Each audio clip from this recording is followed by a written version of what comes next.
你能不能小点声？你是找娘还是打劫？你不懂，我这叫一鸣惊人。如果声音大能解决问题，驴早统治3届了。你好啰嗦，幸好旁人看不到你，否则都被你吵死了。你这魔女还敢说我？天帝命你下凡历劫，可你非要逃跑，结果误入轮回殿，闯进凡人命簿里，这身体本该淹死，你是干扰因果。可是这个宝宝命苦，本是双胞胎，却被继祖母调包，被扔进河淹死。我若再不管，他父母就要被夺爵位，全家惨死了。我既占了他的身体，理应帮他全家逆天改命。算了，若真能帮他，也算积攒功德，对历劫有益。哪来的小叫花子，竟敢骑猪在侯府喧哗，还不快滚！你才是叫花子，我是来找娘的。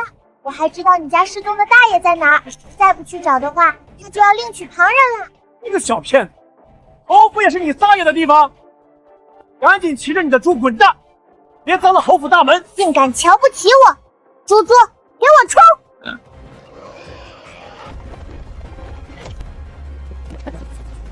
宣娘，儿摔下假山后，就变得痴傻不能言语，行为也越发不可控制，屡次欺负妙医就算了，今天更是想要将她推下水淹死，实在是可恶！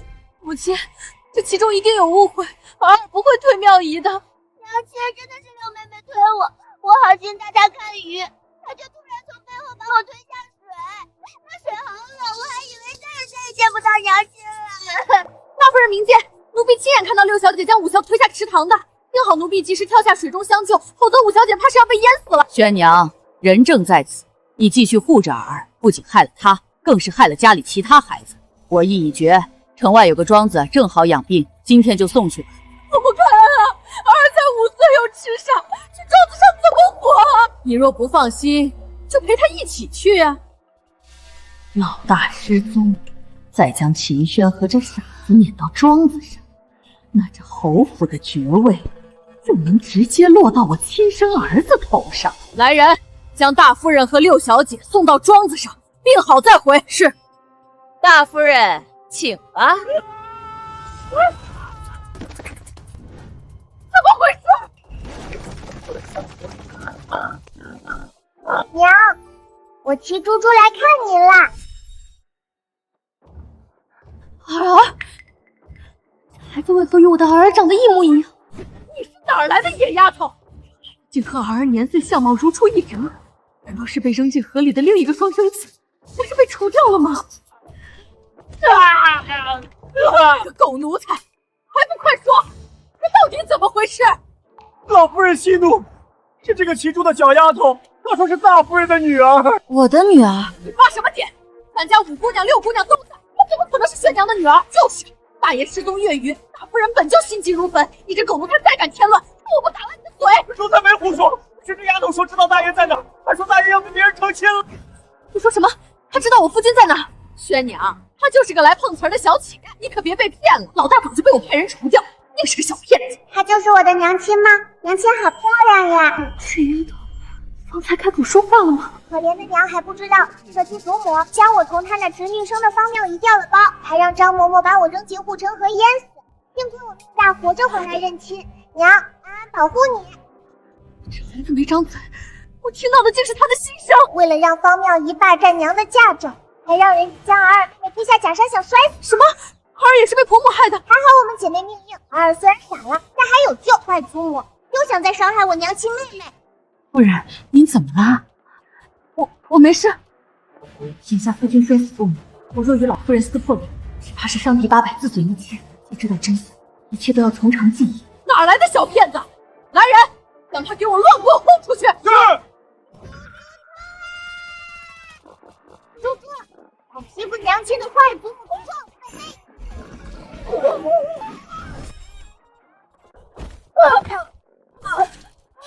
老夫人，您没事吧？反了，真是反了！坏祖母，不准你欺负娘亲和妹妹！来人，给我把这个臭丫头抓起来！我今日非要狠狠教训她不可！一头猪就怕成这样！坏祖母不要凶他们嘛，猪猪很乖的，只要不抓我，他他就不撞人。婆母息怒，您何必跟一个小孩子计较？他这么小，看着怪可怜的，若非饿坏了，也不会跑来侯府来认亲。他还可怜。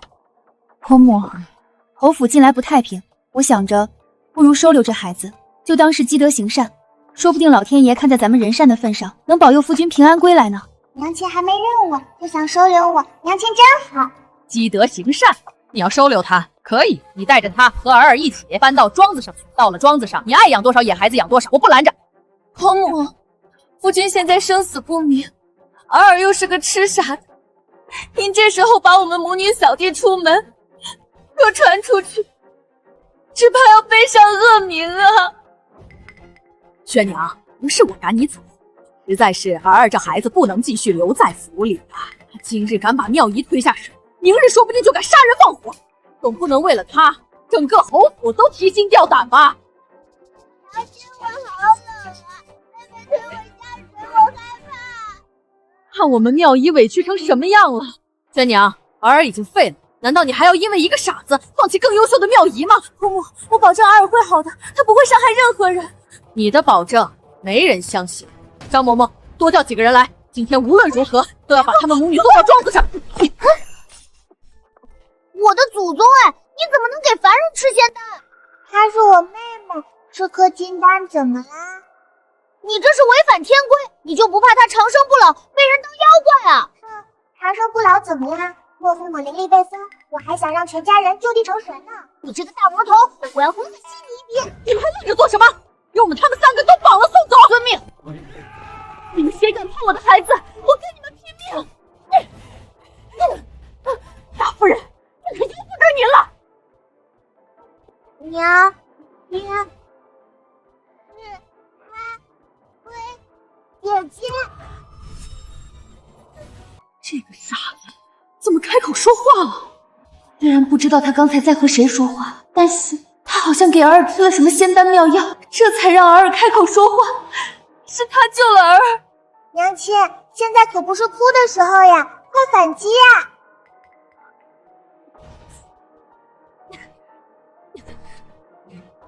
婆母，您听见了吗？儿儿该是受了多大的冤屈，才被逼得开口说话呀！真是该死，赔钱货！早不说话，晚不说话，偏偏这个时候开口，我绝不允许他们母女留在侯府，阻碍我儿继承爵位。宣娘，儿儿才5岁，又是个痴傻子，就算能说话了，他的话也不能当真。老夫人明鉴，奴婢没有推妙仪姑娘，奴婢冤枉啊！姐姐，你说没有推方妙仪，敢发誓吗？你要是敢发誓，我们就相信你是冤枉的。果然是个5岁小孩，居然相信誓言这种蠢话，也太好糊弄了。我有何不敢？苍天在上，我对天发誓，要是推了五小姐，就让我天打雷劈！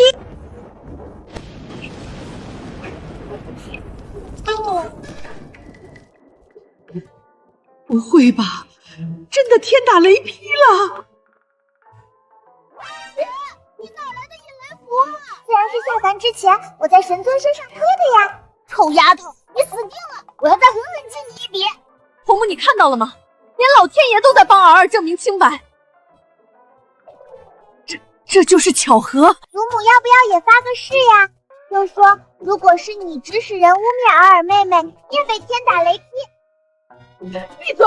哪来的野种？也配叫我祖母？那我叫你坏婆婆，坏婆婆是不是做贼心虚啊？难道真有天罚一说？不行，这院里不安全，我还是得回头再狠狠收拾他们。我忽然想起还有事儿，来，把这剑柄脱下去。此事可是赶日在一。妙仪，你为何要诬陷妹妹？祖母说尔尔病了，娘亲更疼尔尔，就不要妙仪了。她虽不是我亲生的，却在我身边养了5年。娘亲还不知道这方妙仪就是个坏孩子，她长大后抢走娘亲所有嫁妆，然后任由坏祖母折磨娘亲。方妙仪坏！方妙仪抢了我女儿的人生，甚至帮着老孟氏诬陷儿儿，要把我们母女赶走。这样的白眼狼，我若对他心软，必然继续伤害我的女儿。方妙仪，我怎么会教出你这样吃里扒外诬陷妹妹的坏孩子？雷嬷嬷，将他关进屋里面壁思过，没有我的允许，不准他出来。是。娘亲真棒，不愧是我的好娘亲。找个信得过的人去查老孟氏娘家是否有个侄女，再多派几人看护好儿，别让任何人靠近她，尤其是方妙仪。是，老奴这就去。孩子，你叫什么名字？没名字，我本名叫月安，可我在人间还没有名字。以后你就是我的女儿，叫方月安如何？我喜欢这个名字。好，安安，等你大哥巡礼休沐归来，我带你去见他，他一定会疼你的。娘亲说的大哥，应该是被巫师入狱，最后被惨死狱中的大哥。我既然回来了，一定会保佑全家人的。什么？我儿会惨死？好孩子，你受苦了，娘亲以后一定好好补偿你。谢谢娘亲。娘亲啊，你怎么如此轻易就相信我是你孩子了？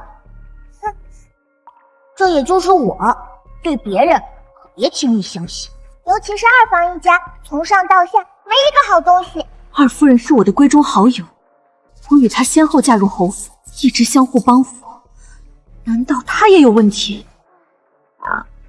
可怜娘还不知道，我爹现在失了忆，武功全失，救他的那户人家看他锦衣华服，打算携恩图报，要将女儿嫁给他呢。对了，夫君的下落还没问呢，你说，你知晓我夫君在哪儿？在运州孝远县张家村一个叫张老七的人家。糟了，回答太快，娘若问我如何得知的，我该怎么解释呢？喂，你怎么什么都说啊？透露天机可是要遭雷劈的。那就劈呗，正好伦家的妹养的，你给我挠挠呀。混蛋，我可是轮回仙，又不是你的养羊狗。养气鬼，喝凉水。好孩子，你留在我院中休息，我这就去派人找你爹。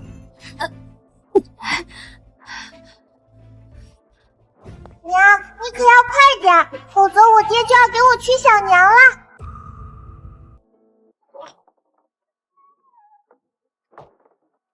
回夫人，查到了，快说。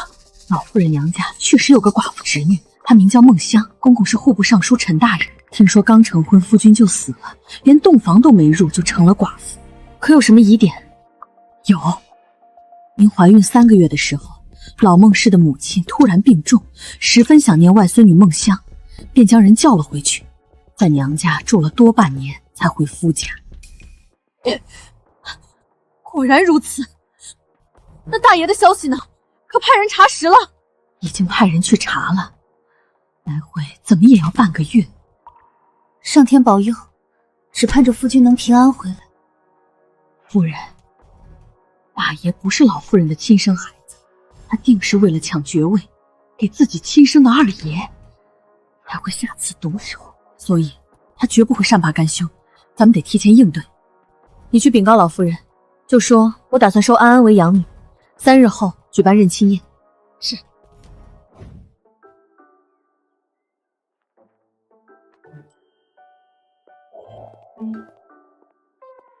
你怎么还有隐身符？你吵什么？我引雷符都能顺，隐身符怎么就不能顺了？我现在怀疑你把轮回阵的库房都搬空了。没那么夸张啦，也就偷了一点点。那个该死的小杂种让猪撞我，秦轩竟然还要收她为养女，这其中肯定有猫腻。当年那孩子你确定淹死了？老奴亲眼看着那孩子沉入河底，绝无生还的可能。难道真是巧合？可万一他真的没死？母亲慌什么？就算那杂种命大没死成，一个5岁的毛孩子还能翻了天？万一秦轩知道真相，闹起来怎么办？那岂不是正中我们下怀？秦轩无凭无据，一旦闹起来，就顺势给他摁一个风名，说他死了夫君，女儿也摔成痴傻，受不了打击，这才疯了。有道理，到时候就能名正言顺地把他送到庄子上自生自灭。母亲说的没错，至于大房唯一的儿子方寻礼，我已经想好如何对付那个书呆子。等他死了，大房就彻底没了人，那侯府的爵位自然就落到我儿头上。接下来如何打算？秦轩不是要办认亲宴吗？那咱们就在宴会上逼他当众发疯，万一他不配合呢？此药能迷人心智，让人陷入癫狂，到时候定能坐实秦轩是疯子的事实。2个大坏蛋，竟然想让我娘亲变成疯子，简直是一肚子坏水。不，是2肚子坏水。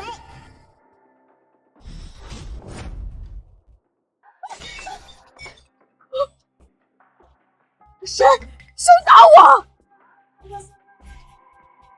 母亲，您的脸，我的脸，母亲，您的脸怎么突然就肿了？你个贱人，你敢打自己婆母！不是我还没碰到你呢。贱人，你以为我不知道你存什么心思？若不是你听话又了解秦轩，以为我会让老二娶你？再敢搞小动作，别怪我让老二休了你这贱人！母亲，我真的没有。这次若再不能扳倒秦轩，准备给妾室腾位置吧。你个老不死！若不是方二宠妾灭妻，我怎会对你这老东西俯首帖耳？等我大权在握，第一个弄死你！狗咬狗太好看了，真痛快！我的小祖宗，你当年可是一拳打死魔兽的主儿，这2巴掌下去，也不怕把凡人打死。到时候你可是重罪，我也保不住你。人家只用了一点点力气而已嘛，怕什么？你不准再对凡人出手了，否则我真的要告诉神尊。知道了，我要去找娘亲了。你跑这么急做什么？我都快跟不上了。我得想办法提醒娘亲，不能让她中了坏蛋的奸计。臭傻子，走路不长眼啊，竟敢撞我！这胖子谁啊？撞得我头都晕了。他是老孟氏的亲孙子，周华锦的宝贝儿子方旭泽呀。原来他就是害我大哥入狱的罪魁祸首之一。听说你这傻子能开口说话了，不如跪下来学声狗叫，本少爷就原谅你，如何？这坏蛋是把我当成儿儿了，以前他是不是也这么欺负儿儿？你表里他以后继承爵位，会把儿儿嫁给一个变态老头子，害儿儿被折磨而死。这个大坏蛋，我绝不能轻饶了他！臭傻子，还敢瞪我？信不信我把你眼珠子挖出来？对了，我想到办法对付这些坏蛋了。周华锦想给娘亲下毒，让娘亲变成疯子。那如果反噬到他自己最宝贝的儿子身上呢？喂，你又想搞什么东西啊？一个疯子，可没办法跟我大哥哥抢爵位哦。动手啊！这是反噬咒啊！你怎么能给凡人用这个？急什么？若被施咒的人没有害人之心，这咒语就不会发作，对不对？对，是对。可是这不就得了？我可没有害凡人，若是他遭遇反噬，只能证明他有害人之心，这叫报应。你真能强词夺理啊！臭傻子，还敢打我！我今天非要狠狠教训你！打我，赢的可是你哦！住手！这你大哥方寻礼，大哥哥，儿，你能说话了？我不是儿，我是安安呀。安安，我倒是听夏爷说有个和尔尔样貌一样的小丫头骑着猪闯进侯府，没想到是真的。原来你就是那个杂种，就是你骑着猪把祖母撞飞的。二哥哥，猪猪是在跟祖母玩游戏呢。放屁！你这个小杂种，我打死你！你敢碰她，别怪我不客气。大哥，你要为了这个杂种跟我不客气？你身为男子，又是兄长，怎能对幼童出手？莫非你想让我告诉二叔，让他罚你？你小杂种，你给我等着！等就等着，对。听说是你护着母亲和尔尔，才没有让他们被祖母欺负。是坏奶奶做坏事，怕遭雷劈。好妹妹，以后我就是你大哥了，我会护着你的。大哥哥长得又帅，对我又好，可惜以后会被方旭泽那个坏蛋联合外人陷害入狱，最后惨死在酷刑之下。我一定要救大哥哥。刚才明明没说话，我为何能听到他的声音？还有，说我会被人陷害入狱。母亲刚才说的是真的？已经派人查证过了，千真万确。所以你也能听到那孩子的心声？是，多亏这孩子的心声，我才知道真相，否则后果不堪设想。所以安安真的是我的亲妹妹？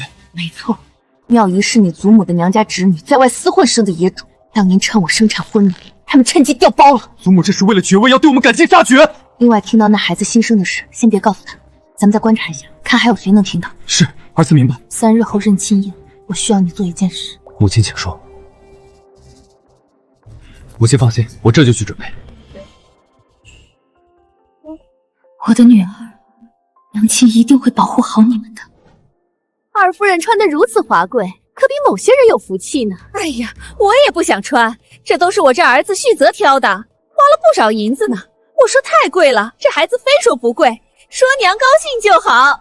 我娘操持这个家不容易，儿子孝敬是应该的。旭泽这孩子啊，不仅文武双全，还如此孝顺，只可惜不是长房长孙。是啊，听说方二郎与尚书之女定了亲，将来必定前途无量，如此优秀，才该继承爵位呢。各位谬赞了，不过我儿子定了亲，女儿马上也要嫁入王府了，这下我可有的忙了。真羡慕大嫂十分清闲，还有心情给个野丫头办认亲宴。大房确实冷清，听说方大郎还没找到，如今秦夫人一个人撑着，还怪可怜的。是啊，夫君失踪，儿子又是书呆子，女儿还把脑子摔傻了，真是命苦。大房最近接连发生不好的事，大嫂办这认亲宴，多半是想趁机冲冲喜吧。依我看，还不如去居节呢。这么爱笑，待会儿看你还能不能笑得出来。这就不劳弟妹操心了。安安与尔尔生的一模一样，倒是比妙仪还像双生子。不知道的，还以为当初有人把孩子调包了呢。您说是吧，婆母？我说笑的，看把婆母紧张的。哼，少在这里胡说八道！我可警告你，若尔尔和这野丫头再敢欺负妙仪，别怪我将他俩一起送到庄子去。尔尔从未欺负过妙仪，上次分明是那丫鬟推妙仪下水冤枉尔尔。莫非婆母忘记，还遭了天打雷劈吗？嫂子，您少说两句吧。婆母也是为了你的妙仪好。尔尔虽然能开口说话，可依旧痴傻不明事理。闭嘴！不准你说我女儿！你这丧门星，不准吼我母亲！就是你克得我大伯生死不明，尔尔摔下来变傻，应也是你克的。大嫂莫怪，这孩子为了护我才口无遮拦，我回头一定好好管教他。你这孩子怎么什么话都往外说，还不快给你大伯母赔不是？让各位见笑了，这孩子就是父母心齐，见不得我受委屈。大嫂大人大量，不会跟一个孩子计较吧？二夫人说的是，二少爷小小年纪就知道护着母亲，真是孝顺的。二少爷这般有担当，若能继承爵位，将来定承起侯府门楣呢。可不敢这么说，爵位的事儿哪里是我们妇道人家能议论的？大房还有巡礼呢，虽然是文弱了些，到底是长房长孙。来，旭泽，快给你大伯母敬杯茶。方才你出言不逊，得好好赔个不是。大伯母，侄儿方才言语冒犯，请大伯母恕罪。等喝了这杯茶，你就会变成疯子，侯府的爵位就是我的了。娘亲，快喝茶，快喝茶呀！娘亲喝了茶就有好戏看了，嘿嘿。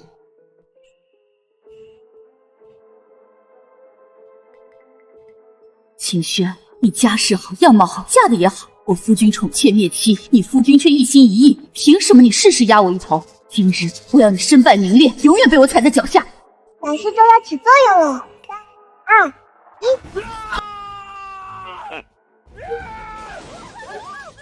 1。老子得弄死你！我会真咬死的！滚！都给我滚！娘亲快看，二哥哥疯了！二哥哥发疯了！闹死你吧！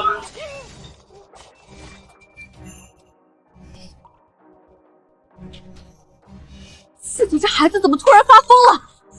快来人啊，把他按住！天哪，这方家二少爷竟然是个疯子，太可怕了！这种人怎么能继承爵位呢？比他大哥文质彬彬可差远了。这种疯子都敢放出来参加宴会，二夫人也太过分了吧！各位误会了，我儿不是疯子，他就是父母心切。方才大嫂说话伤了我，他看不得我受委屈，这才动了气。他是个孝顺孩子，绝不会无缘无故闹脾气的。对，旭泽是个孝顺孩子，都是秦轩你不对，还不快给旭泽道歉！闹成这样，成何体统？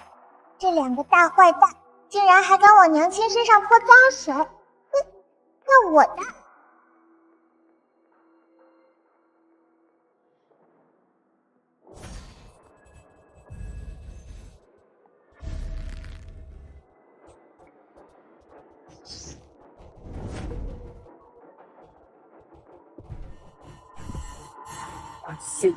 旭泽，你没事吧？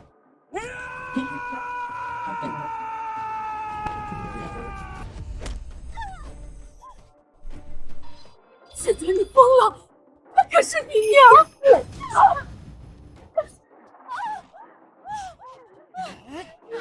旭泽，你娘亲啊！救命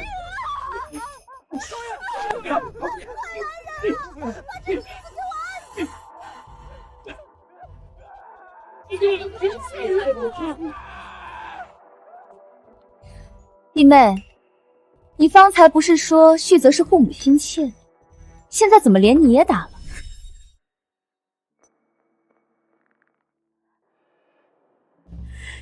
贱人，定是你搞的鬼！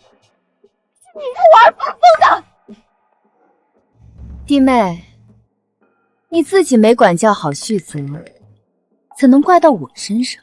这二少爷真是六亲不认了呀，连亲娘都打，肯定是疯了。二夫人自己教出一个疯子，竟还有脸埋怨旁人，真是丢人现眼。侯府怎么养出了这样的疯子？谁家女儿敢嫁给他呀？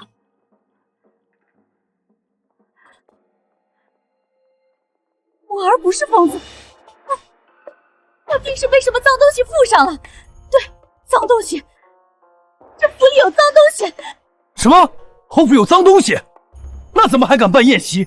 真是晦气！这宴席我可不待了，太可怕了！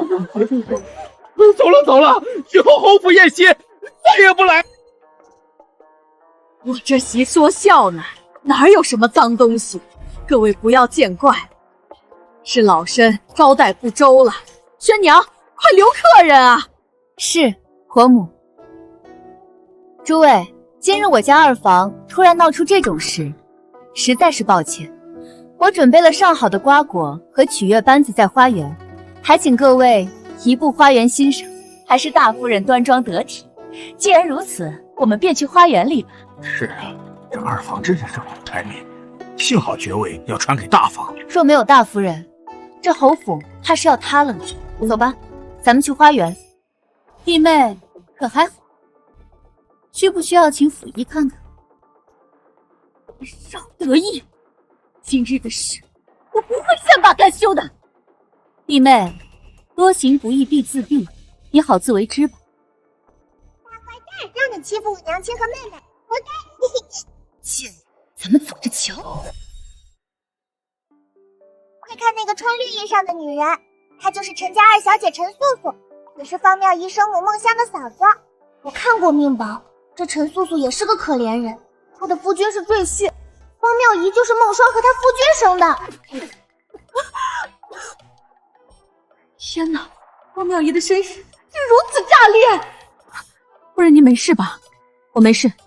雷嬷嬷，今日如此热闹，就将妙仪也带来吧。是。姐姐吃，不要吃那个破点心。不吃算了，我吃。不准吃我家的点心，我就吃。把点心给我！陈小姐，你没事吧？无妨，多谢大夫人。妙仪，快向陈姨母道歉。我才不道歉，是他害我撞的人。没关系，这孩子的模样怎么会像极了我夫君和寡嫂？咦，对不起，我代妙仪姐姐向您道歉。谁让你代我道歉？分明就是你的错。妙仪，你怎么回事？雷嬷嬷，将她带下去。是。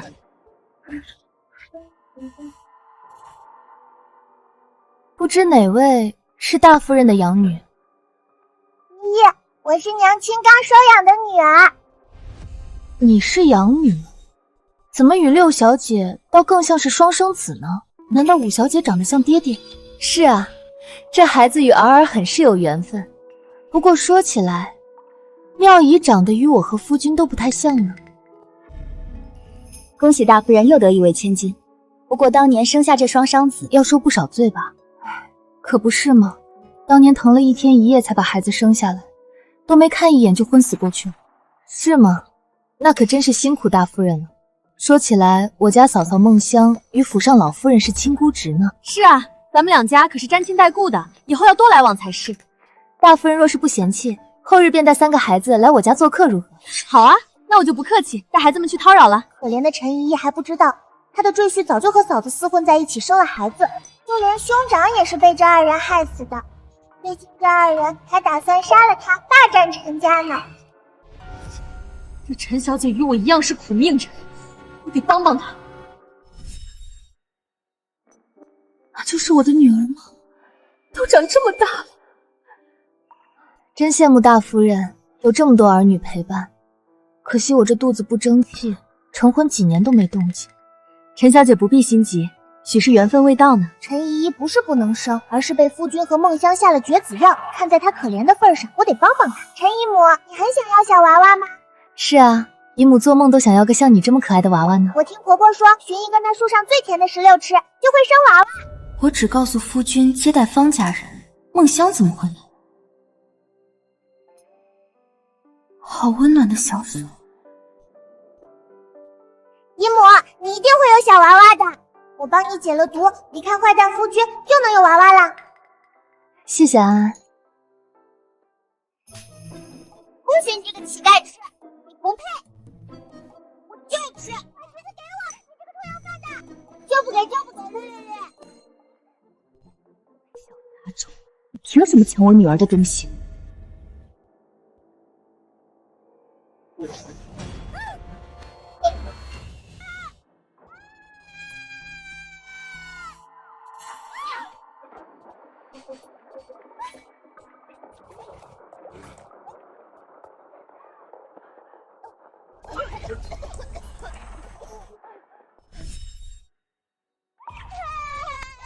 这是怎么回事？妙姨怎么落水了？嫂嫂，这是怎么回事？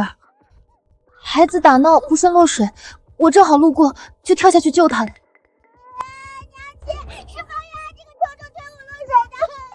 娘亲，我没有推他，是那个姨。这2个孩子抢桃子时不小心落水的，幸好没大事，都怪我没有早点阻拦。这怎么能怪陈嫂嫂呢？是我管教不严。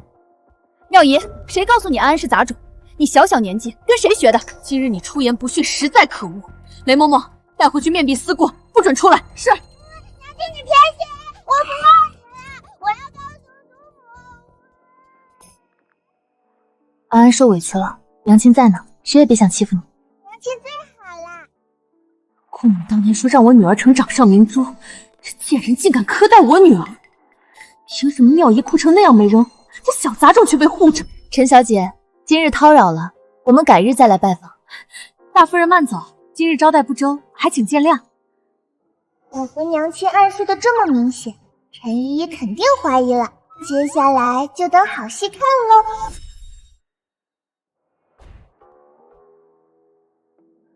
嫂嫂别着凉了，快去换身衣裳吧。多谢妹妹关心。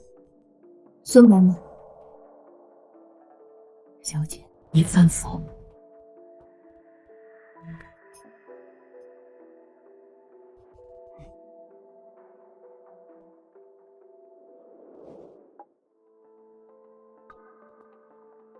回小姐，老奴隔着窗户缝看得真真切切，嫂夫人肚子上确实有妊娠痕，她定生产过。果然如此。孙嬷嬷，从今日起，派人盯着姑爷和梦香，有任何动静，第一时间禀报，切勿打草惊蛇。是。哟，大嫂，这是打哪儿回来呀？我带妙姨、安安和尔尔他们3个去了陈家做客。陈家？哪个陈家？就是陈尚书家呀。说起来，他家儿媳梦香可是我们婆母的亲侄女呢。你去陈家做什么？就是这坏女人帮着恶祖母坏孩子的，知道我娘去陈家，害怕了。陈家小姐邀请我带3个女儿过去做客，我想着2家本就沾亲带故，偶尔走动走动也是好的。是这样啊，那确实该走动走动。弟妹这是要去哪儿？旭泽的疯病可好些了？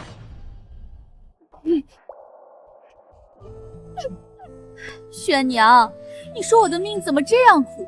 夫君宠妾灭妻，儿子又突然发了疯，险些连累女儿的婚事结不成。真正的婚事怎么？梁贵妃听说旭泽发疯，嫌二房名声有损，便要齐王与真真退婚。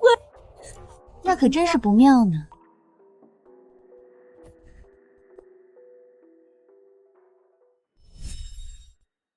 幸好亲王对真真情根深重，都不肯退婚呢。用不了多久，真真就能嫁入齐王府做王妃了呢。是吗？那可真是恭喜弟妹了。不过旭泽的疯病满城皆知，儿子的婚事怕是未必能保住呢。说起婚事，我家勋礼与林家的婚事也该提上日程，我得尽早准备婚礼，怕是没空陪弟妹闲聊。先行告辞。凭什么我丈夫儿子不省心，这贱人却事事如意？想靠林家让你儿子平步青云，做梦！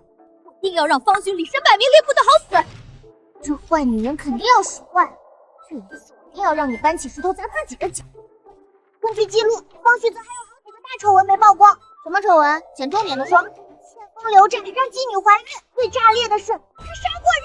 这些事被挖出来，方旭泽完蛋，我大哥就安全了。我是没错，可千万别胡来，贸然对凡人出手犯天规。别拿天规吓唬我，我是魔，天规管好行事。我的目的只有一个，谁伤害我亲人，我就撞谁。有安安真好，可她还是小孩子。我身为娘亲，总不能当甩领掌柜全依赖她。既然安安会保护勋礼，那我便让人去查一查方旭泽养在外面的怀孕妓女。讨厌，人家最近忙到半夜，凌晨才睡，吵什么呀？别睡了，再睡你大哥就要出事了。放心放心，昨晚我将一切都准备好了，大哥不会有事的。根据命帛所记，今日方旭泽会在诗会上将偷你大哥的诗词抢先作答，甚至反过来污蔑你大哥剽窃他的诗词。我子见理学士气的当众开除了你大哥，害他再也无法科举。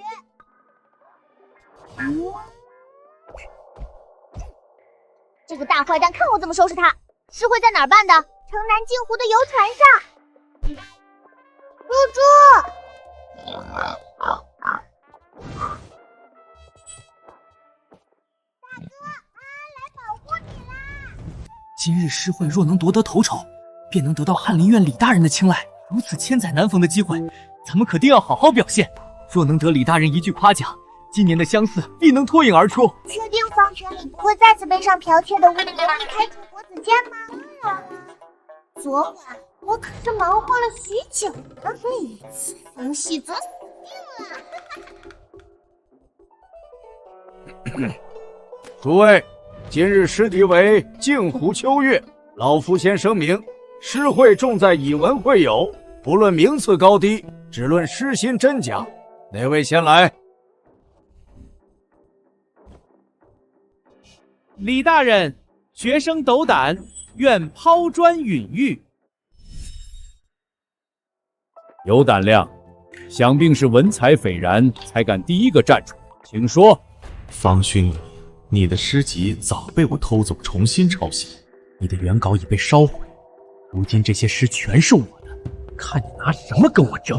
镜湖秋月，秋水成月在天，湖光月色两相连。不知今夜谁家客，独倚栏杆望眼穿。他们定是被我的文采所震惊，等我夺得诗会头筹，定能一雪前耻。来了，我出了我给他准备的李大人的著作。我哥好像往这边看了。咦，我哥往这边看啥？难道是血脉相连？我哥感应到我在这里了？天图图是王旭泽胆子也太大了。方旭泽，你好大的胆子！李大人何出此言？你说，这首诗是你做的？方局里的诗稿已经被我烧得干干净净，这世上再无人能证明那是他写的，所以李大人一定是在考验我。将你的诗集呈上来给本官瞧瞧。是，这首诗是学生之前所写，皆记录在学生自创的诗俗中。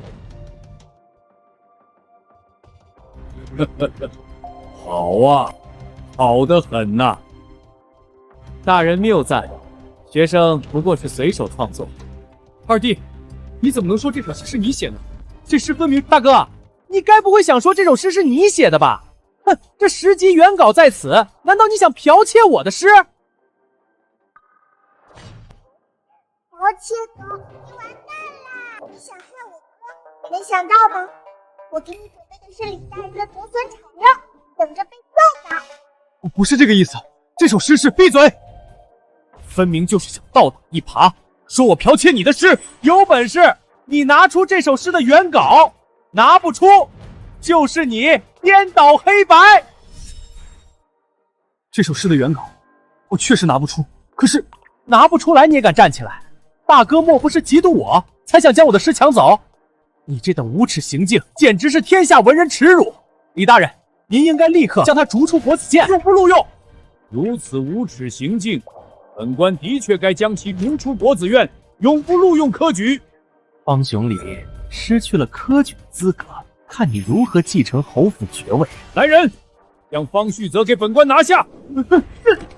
大人，你是不是搞错了？是方全礼想要剽窃学生的诗词啊！二弟，你刚才念的那首诗是李大人的诗，而且还是大人3年前在翰林阁所写，京城金选里收了的，在场诸位都读。方旭泽到底是什么蠢货？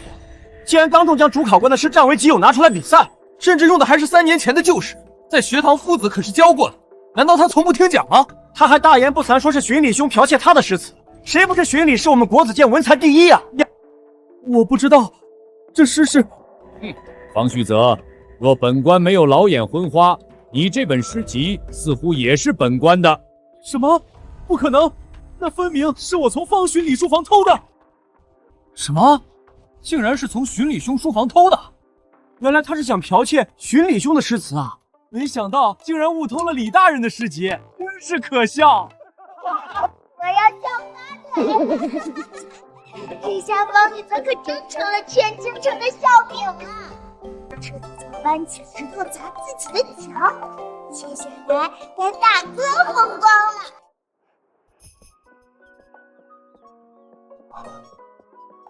大哥哥，我来给你送诗集啦！啊！李大人，爷爷，我大哥哥的诗集落在家中，我特意来给他送。是吗？可否将你大哥哥的诗集呈上来给爷爷看看？好的，爷爷。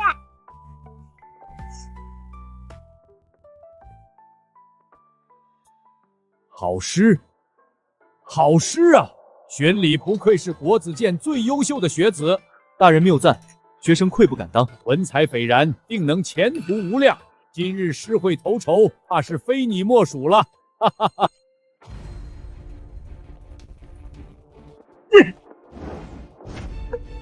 李大人的诗集是我从方玄礼书房偷的，定是他想剽窃李大人的诗。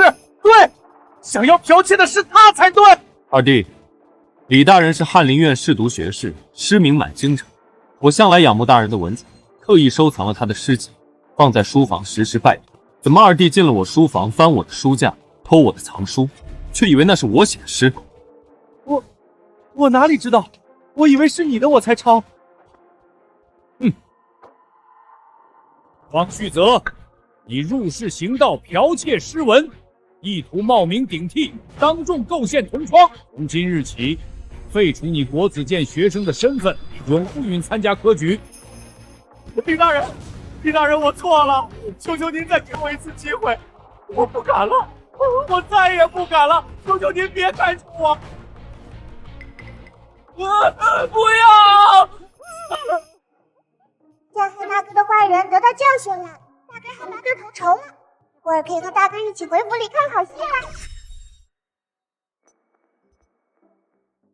大人，学生家中还有事，就带着家妹先告辞。大哥太懂我了，我太想回去看戏了，我可是给坏女人一家准备了连环好戏呢。旭泽还没回来吗？他说了，今日定能夺得诗会头筹呢。太太莫急，诗会哪有那么快结束的？咱们二少爷定能夺个头筹回来，给夫人您长脸。说的是，旭泽这孩子旁的不说，这股子上进心是随了我，不像某些人把儿子养得跟个书呆子似的，整日只知道关在书房里涂鸦写的，有什么用？也没见他读出什么名堂来。咱们侯府的爵位总不能传给一个闷葫芦吧？是啊，大房的勋礼确实太文弱了，须是书读多了，把人都读傻了吧？母亲说的是，咱们这样的人家，撑门立地得有心气儿和手段。旭泽这孩子扛得不说，心气儿是足的。今日诗会定能给我争口气回来，也让嫂嫂见识下什么才是侯府嫡子该有的样子。是吗？那我可要提前恭喜二弟和弟妹，希望能如你们所愿。怎么了？是不是旭泽回来了？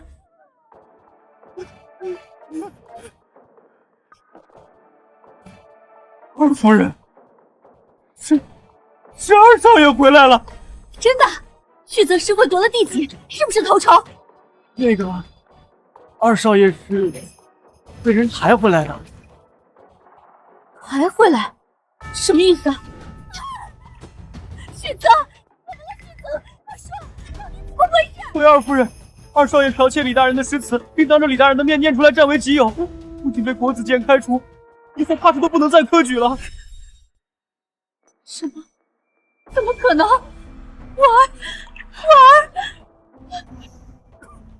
儿，娘亲，是大哥设计陷害我，他把我拿走的诗集换成了李大人的，这才让我出丑。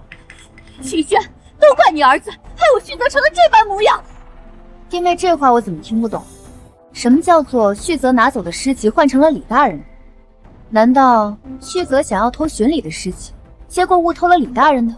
周华姐，我说过，多行不义必自毙，你忘了吗？你这贱人！怎么，这是打算与我撕破脸了？别急呀，好戏还没演完呢。二郎，妾好想你，你说过会为妾赎身的。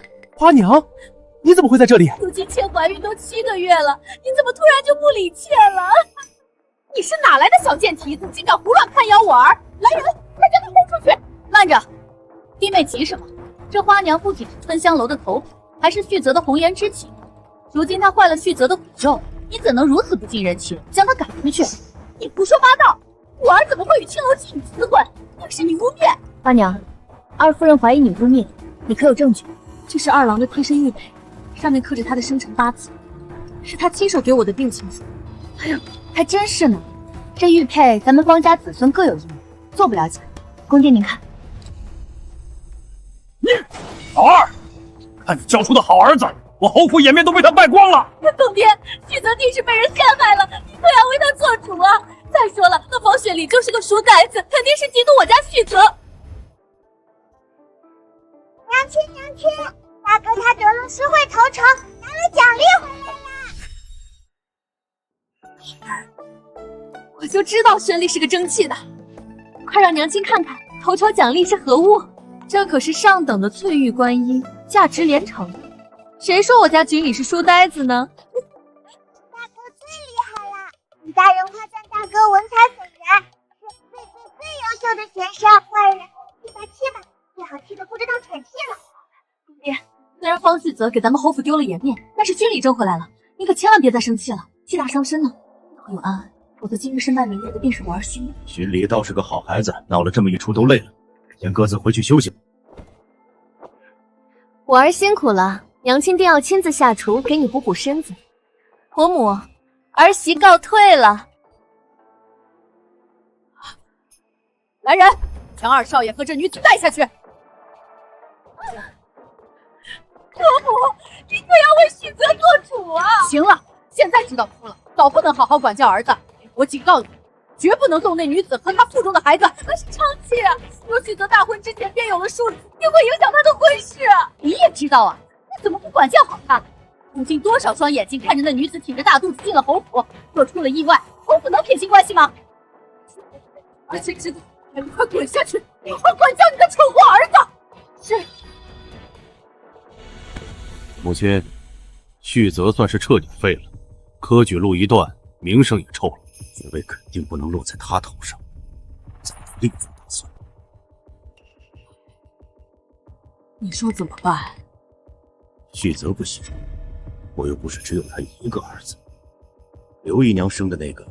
你说旭辉不行，他母亲出身实在太低贱，旭泽还年轻，若能改邪归正，又有孟家与周家扶持，或许还有机会。既然母亲这么说，那孩儿就不管了。若是这次他真的无法参与科举，那便彻底放弃。好，就依你吧。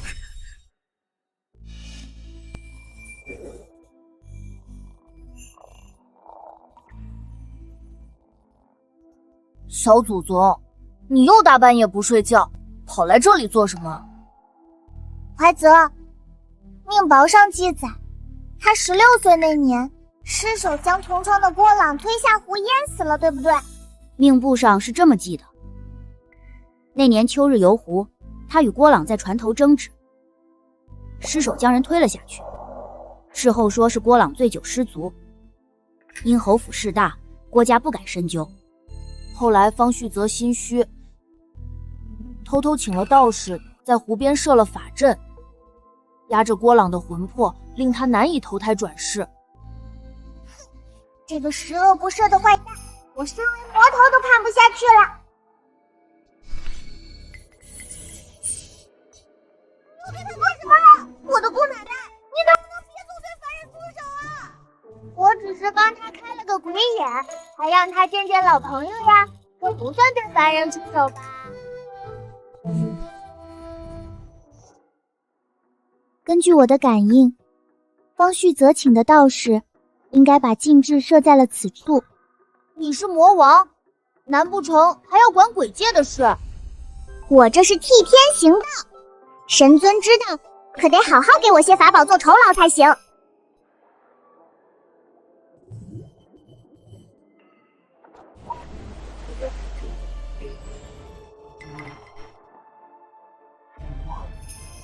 我终于出来了，小妹妹，你救了我吗？是我救了你，郭朗哥哥，你可以去转世投胎了。我在此之前，你可以有冤报冤，有仇报仇哦。谢谢你，小妹妹。方旭泽，我说过，做鬼也不会放过你。你也太狠了吧！竟然放鬼吓唬方旭泽，你不怕他被吓死吗？不做亏心事，不怕鬼敲门。他要是没有害人，为什么怕鬼？又强词夺理，我这可是为了保护哥哥。只有方旭泽恶有恶报，彻底完蛋，才不会继续害我大哥。走喽，回家睡觉，明天定有好戏看。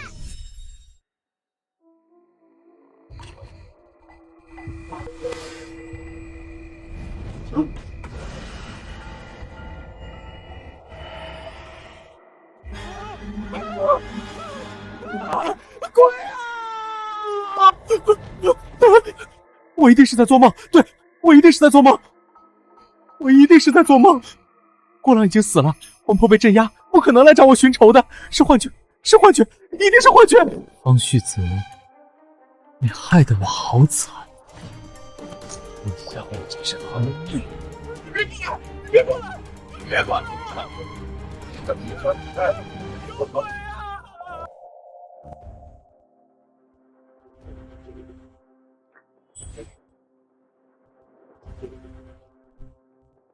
师傅，你可一定要救救我儿啊！放心，区区小鬼不在话下。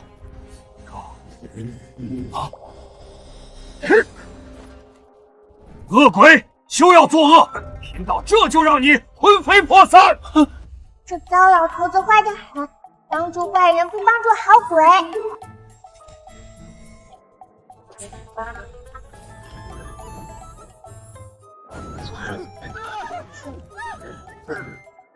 夫人，二公子，我不是故意的。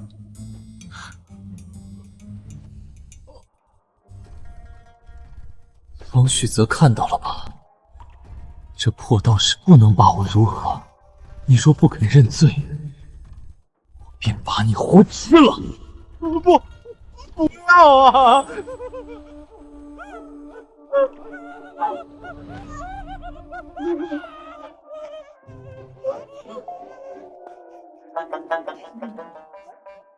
好戏发生，不能错过。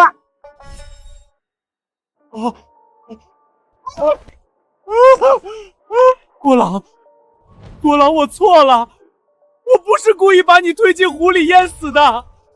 那天是你先推我，我才还手的，我没想把你推下去。你原谅我，求求你原谅我。你去官府自首，便放过你。我这就去，我去自首。我杀人了，我有罪啊！国主，方旭泽害我大哥冤死狱中，终于恶人有恶报了。谢谢你，我心愿已了，终于能转世投胎了。在人间还有最后7日可逗留，这期间你可以回去看看父母，与他们团聚。我已为他们开了鬼眼，你们可以相见。真的吗？谢谢你，从今以后，你就是我心目中的大王。本大王很满意这个称呼。去吧去吧。张嬷嬷，我儿旭泽呢？他跑哪儿去了？二夫人，大事不好了！少爷他当街承认自己杀了郭郎，甚至主动跑到衙门自首了。什么？我的儿子！二夫人，您没事吧？快来人啊！民间有句话叫做惯子如杀子，周华锦这是自作孽不可活。如此一来，你便彻底改变了方玄礼的悲惨结局呢。接下来，咱们该处理方舒儿的事了。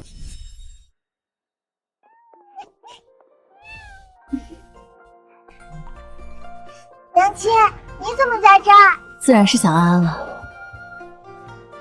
你可还记得陈一母？当然记得，就是方妙仪生母梦香的小姑子嘛。一母的娘亲陈夫人授意，特意邀请我们前去呢，还强调一定要带着你和妙仪还有儿儿。真的吗？太好了，我最喜欢宴会了。调查清楚，就是打算设宴动手。我特意强调带着我们3个女儿参加，这一下正合适了。看来我与方妙仪这个孽种的母女缘分即将倒甜。是不是张嬷嬷下属，不能帮你抓到可能是电话害他重要证据？那个张嬷嬷她儿子可是个毒贩，这是他最大的软肋。原来如此，好安安，娘亲定不会让你失望的。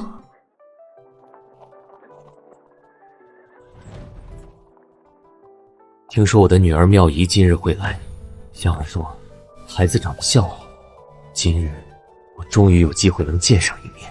各位，快请进，府中已备好解暑的茶点。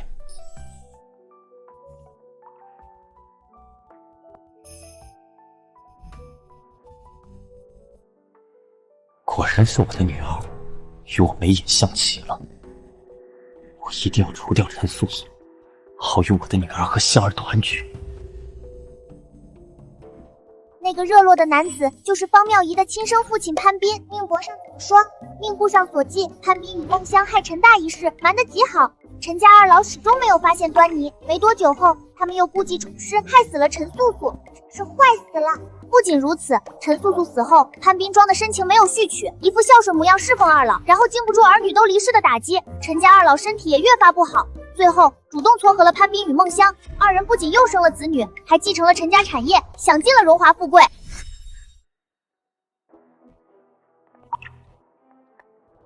婆母，您招待贵客，儿媳去厨房看看有没有要帮忙的。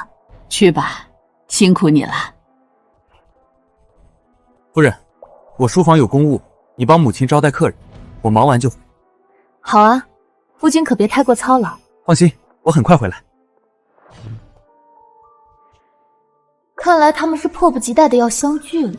人去找梦香了，怎么能让满园的宾客跟我去看戏呢？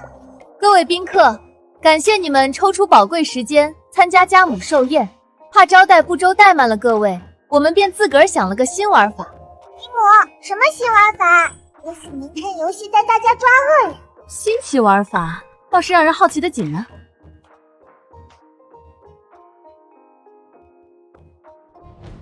府中此时已放出4只公鸡，翅膀上分别绑有4条不同颜色的布条，捉到公鸡之人便可凭布条获得对应奖励。这4件物品便是今日彩头，福寿双全。这应是陈家老太爷的大宝，陈老太爷可是京中赫赫有名的书法大家呀，若能得到陈老太爷的墨宝，可是价值不菲呢。公鸡？抓什么公鸡？抓奸去！快去！梦香与潘斌正在后院假山里私会呢，你快带人去。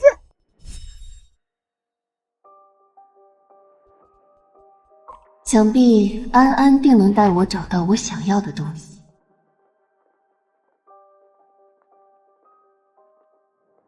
轻点儿，下跑的大公鸡怎么办呀？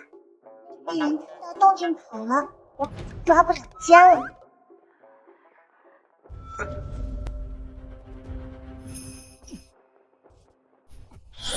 斌哥，清醒！我怎么觉得外面好像有什么动静？怕什么？心腹分别在两边路上守着，不会有事的。都怪你偏选在这处，惹得人家心惊胆战的。这样不是更刺激？你难道不喜欢？讨厌了啦！你和叔叔怎么不穿衣服呀？救救救！青天白日的，你们在做什么？太好了，这两人暴露了，方妙你的真实之就该揭晓了。暴露了，青天白日被抓到，看好戏啦！少儿不宜，非礼勿视啊！天哪，这二人竟不知廉耻，寿宴上行苟且之事，这不是陈家儿媳和女婿吗？造什么孽呀！快来人，赶紧将二人抬走，别污了各位贵客的颜。儿媳与赘婿搞到一起，简直是我陈家奇耻大辱！竟然不要脸，干脆在众人跟前审审，让大家评个理。你们不保，什么时候会是苟且的？若不老实交代，我立刻吩咐将你二人进猪笼去。呀，他们本就是青梅竹马，当初还是梦香介绍潘斌给你认识的。谁说不是呢？一个嫁哥哥，一个入赘妹妹，不仅霸占家业，还方便偷情，这种人最精了，三盘桌子都放我脸上了。我和嫂嫂一直相敬如宾，今日是中了迷药才会如此，定是有人故意陷害我们。对，我们是被陷害的。我知道了，我们被赶出陈家。你作为陈家唯一女儿，便能独占家业，这心理素质，我都想在他脸上鼓掌了。认错，你这一掌下去，他就无了。若非如此，你怎么会背着我与潘斌搞什么抓鸡大赛，又故意将人引到假山去？你分明是早有预谋。你胡说，我没有。这两个坏蛋竟敢颠倒黑白，哼，有我在，休想欺负陈姨。是啊，怎会有如此巧合？宾客们抓鸡，刚好抓到我侄女与潘斌在假山后。伯母所言有理，若真有奸情，怎会挑假山后面？想来是有人心怀不轨，容不下自己的夫君和寡嫂呢。你们胡说什么？二人挑唆！伯母和二婶婶是在夸我吗？刚才是我抓到他们不穿衣服，是我啊！陈姨，你可千万别说错话呀！幸好安安提醒，今日得让他们自己露出破绽，我才能名正言顺休夫。若非安安带人过去发现这奸情，我怕是要被骗一辈子了。既然你们说是中了迷药，不如请郎中诊脉，不就真相大白了吗？不愧是我娘亲，聪明绝顶。对，来人，传府医。陈素素这蠢货，怕是不知府医早被我们收买了吧？不仅能修妻索财，还能顺势为香儿负责，名正言顺在一起。府医，他们可有中迷药？回大小姐，姑爷和嫂夫人确实中了迷药。府医早被收买了，不过有我在，不会让陈姨输的。妹妹，我知道你早嫌我碍事，可我为你兄长守寡多年，尽孝顺，你怎么能毁我贞洁，坏我声誉？如今我可怎么活？素素，我知你心高气傲，若非兄长早死，也不会招我这个赘婿入门。这么多年我对你一心一意，你这么做，不仅毁了我的前程，更是要将我置于死地啊！我侄女为陈家守寡多年，你们竟这般凌辱她，简直欺人太甚！是啊，陈家二老若不能给个说法，怕是难以服众的。我和二婶还真是低山臭水之一。对，必须给个说法，否则我便撞死在这里。妹妹，你若肯跪下给我二人当众磕头认错，便是有悔过之心，我也不太为难你。没错，既有继父之亲，必为他名节负责。我写休书给你，陈家还要补偿10万两金银，否则如何？否则报官告你谋害，按律法不仅牢底坐，还要受80杖刑。真的不能打死他们吗？不行，那是触犯天条，要遭雷劈的。他们长得丑，想得美，雷怎么会劈他们啊？破天条迟早把你撕了。 80杖刑，莫说陈家小姐是个弱妇，怕是连主犯都扛不住。是啊，要我说，陈家若是聪明，赶紧按照姑爷的要求赔偿吧。不要给你们下药！我怎么这么没用？如今竟然能被这对狗男女反将一军。没有下药，的确说有迷药，只要再找几个郎中看看不就行了？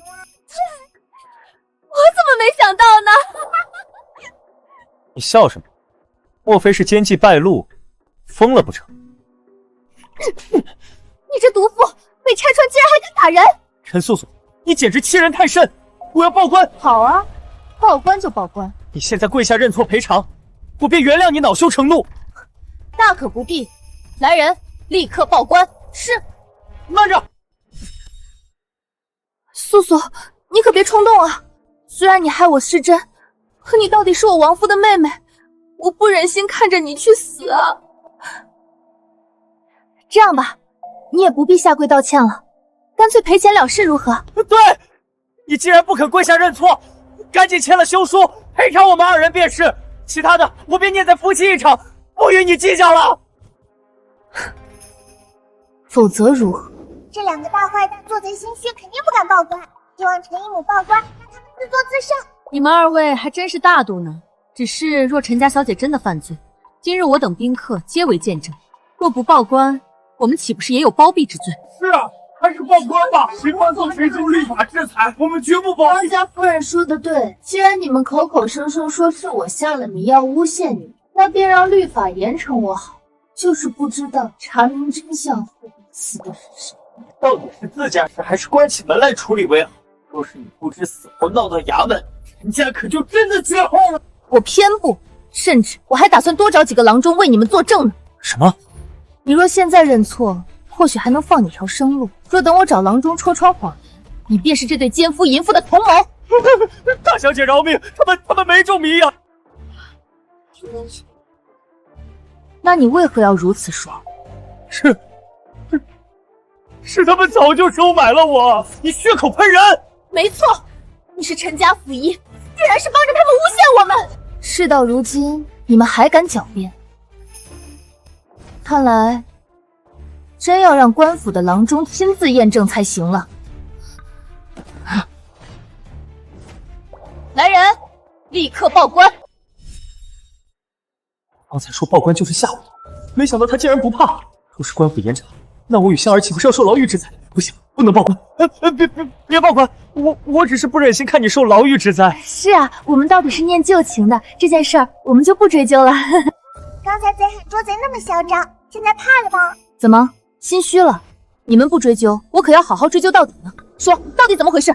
小姐饶命，是他们给了我银子，拜托我帮着他们说话。胡说！我怎么知道今日发生这种事，提前收买你？你们在婚前就有首尾。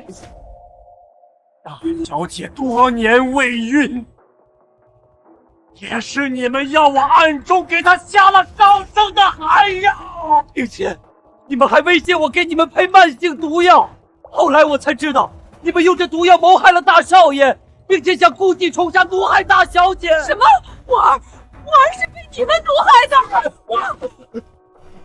你胡说，我们没有！一定是被陈素素收买了，故意坑害我们。大小姐，小的举报，梦香曾怀过孽种，所以早就收买我为他们所用。太好了，这部戏终于到了我最期待的精彩环节。没有这回事。梦香有没有生产过？只要找郎中一验便知。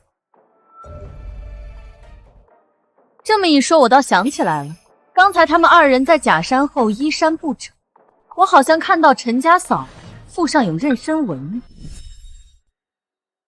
天，我们陈家到底造了什么孽啊！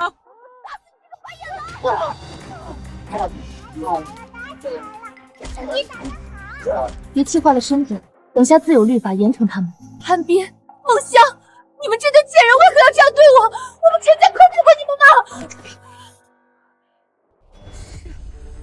我们就是在一起了又如何？当初孟家嫌潘郎身世不好，硬逼着我嫁到你们陈家。潘郎是为你，他会委曲求全给你做上门女婿的。天齐，马上要拉孟家下水了。你自己做下这等恬不知耻的丑事，敢冤枉我孟家！你混账东西，想毁了孟家吗？姑母何必装模作样？当初逼我嫁陈家，还是你牵线搭桥。若没你，我和潘郎怎会有今天下场？都是你害的！这白眼狼，枉费我出去帮衬你，非毁了孟家不满意吗？孟家人不仅知道孟香与潘斌的丑事，甚至没少帮忙。老妖婆更是把我和方妙仪调包，如今是想弃车保帅。威胁孟香独自拦下罪责，以免连累孟家。老妖婆想让孟香拦罪，还想得美！今日我便要让这些恶人原形毕露。既然怀过身孕，那这孩子如今在何处？死了，是他长期束缚，导致发育不足夭折了。素素，是我一时糊涂被他勾引，你原谅我。害死你大哥的也是他，我什么都不知道啊！潘郎，我为你谋杀妻夫，身败名裂，你怎么背叛我？是你怂恿我入赘陈家，如今搞成这样都是你害的！你这个负心汉，我跟你拼了！这两人真闹翻了，还是故意扰乱注意力，不让我们追查真相。临近生产才会有妊娠纹，只靠束缚怕难以遮掩吧？你们朝夕相处，难道从未发现任何异常？记得6年前，孟家太夫人病重，孟香曾回孟家住了半年多。你们莫要胡乱猜测，他当时要嫁叛逼，孟家都没应允，又怎会与他做出这等事儿？是，若给人知晓，那孟家名声彻底完了。他们怎会做这糊涂事？我只做了糊涂事，你还害得我跟娘亲分开5年呢。既然回了孟家，那他这肚子就瞒不住。我家婆母到底是方家祖母，娘家的事儿怕是不知道呢。不如报官派人去查查孟家。你说的对，到时定要孟家人尝遍72道酷刑，看他们敢不敢隐瞒。我们无凭无据，简直是诬告我们孟家，就是诬告。他来了，带着证据来了。老奴是孟氏家奴，当初孟香确实回孟家待产，并且生下了一个健康的女婴。张嬷嬷，你胡说什么？你陪了我几10年，怎么能如此诋毁孟家？自然是被我收买了呀。张嬷嬷，他就是你的独子吧？大夫人将我儿打成这样，是何用意？张嬷嬷说错了，他可不是我打的，反而是我将他从赌场救下来的。你儿子欠了赌债，人家要他命偿，你若肯帮我，我替他还清赌债，并给你们一大笔钱，如何？你想要我做什么？很简单，我需要说出真相。方妙仪就是孟香和潘斌生的孽种，而真正的方家五小姐在大夫人生产当日就被换走了，是我亲手扔进的护城河。原来你不是娘亲的孩子，难怪你长得像这2个大花旦。不是的，我不是大花旦的孩子，我是娘亲的孩子。糟了，眼下对孟家不利，我不能再随意开口，以免受牵连。张嬷嬷，你是说我女儿被你扔进河里淹死了？你为什么这么做？大夫人息怒，老奴也是被老孟氏逼迫，实在是无奈呀。来人，把这胡说八道的贱婢给我拖下去，让我打死！不是明察，当年你大婚期防我也是老孟氏逼我干的。这下真相大白了，看老妖婆还怎么装？怎么可能？那场大火是婆母救了我，怎么会是她让你放的？她早就算计好了，只要救了你，便能获取你的信任，还好让你心甘情愿的用嫁妆贴补侯府。娘亲别怕，有我在，今日尽管报仇。接着交代，二小姐从假山掉落，跌坏了脑袋，也是老孟氏指使我推的，要让我杀了那孩子，好让她侄女孟香生的孩子方妙仪能够霸占你的嫁妆。你血口喷人，我没有。那祖母敢发誓吗？如果你有，就天打雷劈！我，看来祖母不敢发誓。不是，我没有做过，这是你们串通好的来诬陷我。诬陷？你指使我做了许多暗害大房的事，难道你忘了？这些年为了让我忠心，这就让我丈夫儿子沾染祖国，我不知道。那我的亲生女儿呢？我将她扔进河里，见她沉了下去才走，应当是被淹死了。夫人，对不起。娘亲不知道我没被淹死，我就站在她身边呢。傻孩子，我怎会不知？只是戏的演，我越可怜痛苦，老孟氏罪孽才越重。怎么会这样？你虽是我夫君的继母，可我一直当你是亲婆母敬重，救我时我决定一辈子孝顺你，没想到全是算计，你要害死大房全家啊！戚夫人，你没事吧？娘亲好演技。你们孟家都是些毒妇吗？竟然能干出这种丧心病狂、没良心的恶事，这不算天打雷劈吗？这人神不忿，若非今日真相大白，发誓要被孟家吃连骨头都不剩。来人，报官，将这些杀不得身，统统送上官府处置。这可不算完哟，你个骚妖婆，和二叔叔和二婶婶一家，也该轮着他们。娘亲别走，别扔下面。你去哪儿？我是你祖母，你是我儿和他贱人生的，你还想回方家做大小姐不成？你亲娘是孟香的毒妇，害我儿入狱，既然是潘家血脉，给我老实回潘家认祖归宗。到底养了这么多年，娘亲应该是很难过吧？我刚发现一个劲爆秘密，你娘知道了肯定痛快。什么秘密？快说快说！命不所寄，你二叔是你祖父外室所生，被调包。老孟是一直在给外室养儿子呢。哇塞，小妖婆为了外室儿子机关算尽，最后落得这种下场，怕是要气得吐血了。什么？真相竟是如此，还真是报应。不知老孟是知道真相后什么表情？你来干什么？自然是来看你的笑话呀！皇上已经下旨，把你流放苦寒之地。当初你谋害我们一家时，可曾想过自己会是这种下场？我才不信呢！我是侯爷的妻子，我做的一切都是为了我们的儿子，所以他一定会救我。你笑什么？我笑你可怜啊！到现在还不知道真相呢。我真是东爹管家不严，皇上只下旨夺了他的爵位，并补偿给了我们大房。等我夫君平安回京，便可继承爵位，成为新侯爷。至于二房嘛，你要对我儿做什么？我儿可是侯爷最疼爱的儿子。他的确是侯爷最疼爱的儿子，可惜却不是你的儿子。你说什么？侯母，你所做的一切皆是为了自己儿子的利益，如今沦为阶下囚，他可来看过你一眼。我儿是为大局考虑，如今我身败名裂，若他来看我，岂不是也要被连累？骗骗旁人算了，还真打算骗自己吗？实话告诉你，你调包了我的女儿，还不知道自己儿子也被调包了吧？你说什么？公爹有个外室，一直藏在外面养。当年你与他一同生产，公爹便将你的孩子调包了。不可能！骗我！那外室已经被侯爷接入府中，你儿子为了与你划清界限，对外说你当年不能生育，如今他们一家三口团聚，可是幸福的很呐！不可能！我不可能这样对我！这便是天道好轮回，苍天饶过谁吧！命国更新了，父亲已经恢复记忆，不日便会回京了。真的吗？太好了，我很快就能见到爹爹了。可是你二叔那边得到消息后，会派人在路上将你父亲劫杀，这怎么行呢？我得保护爹爹。你远在京城，又没人手能指派，要怎么保护他？若是二叔知道爹爹已经死了，应该就不会再找人劫杀爹爹了吧？可以给爹爹办丧事呀。这倒是个好主意，安安真聪明。娘亲，我们给爹爹办一场风风光光的葬礼吧。娘亲要是问我为什么，我该怎么解释呀？好啊，明日我就派人操办。娘亲这么痛快就答应了，太好了！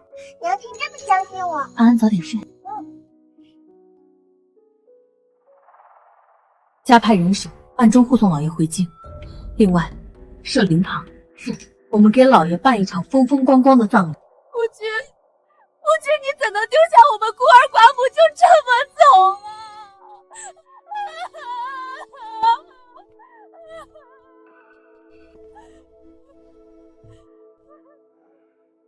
大嫂节哀，大哥走得早，留下你们孤儿寡母的，我这做弟弟的心里实在难受。有件事我不得不提，大哥走了，按理说该巡礼袭爵，可他并未被封世子，年纪也尚小，这么大的侯府总要有人打理，不如让我这个叔叔先管着。你还真是长得丑想得美，茅房没人打理，你怎么不先管着？二爷有心了，不过皇上既然将爵位给了大房，我夫君去世，便理应由训礼继承。二弟若是觉得不妥，不如去宫里问问皇上。大嫂，这是什么话？二爷好心帮你，你到白旗府来了。大哥死了，你以为你还是侯府大夫人？弟妹慎言，我夫君尸骨未寒，你们便开始打爵位的主意，难不成是想吃大房绝户吗？金轩，我懒得与你口。实话告诉你，如今这侯府上下都是我的人，你若识相，带着孩子们乖乖去庄子上住着。还有我，方坤，只要我活着，你休想夺爵。父亲临走前曾嘱托我照顾母亲和妹妹们，即便我年纪尚小，也有娘亲替我把持侯府，还轮不到二叔来僭越。这真是翅膀硬了，敢跟老子叫板！既然你们不识抬举，别怪我不客气了。大哥走了，大房的人伤心过度，你们立刻送大房一家去庄子上休养，不得怠慢。是。放开我！方坤，你好大的胆子！嫂子，你说巡礼若是成了残废，是不是就永远无法继承爷位？你想干什么？来人，给我打断方巡礼的腿！大哥要成残疾了，现在怎么反倒不出手了？放心，轮不到我出手。3、2、1，来了！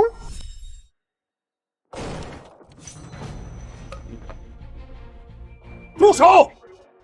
谁敢动我儿子？来了！勇猛的爹爹终于回来了！夫君，你可算回来了！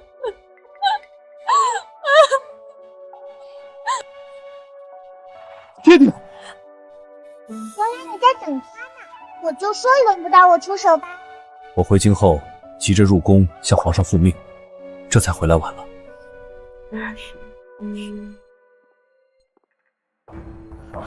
二弟，弟妹，看到大哥回来，似乎很失望。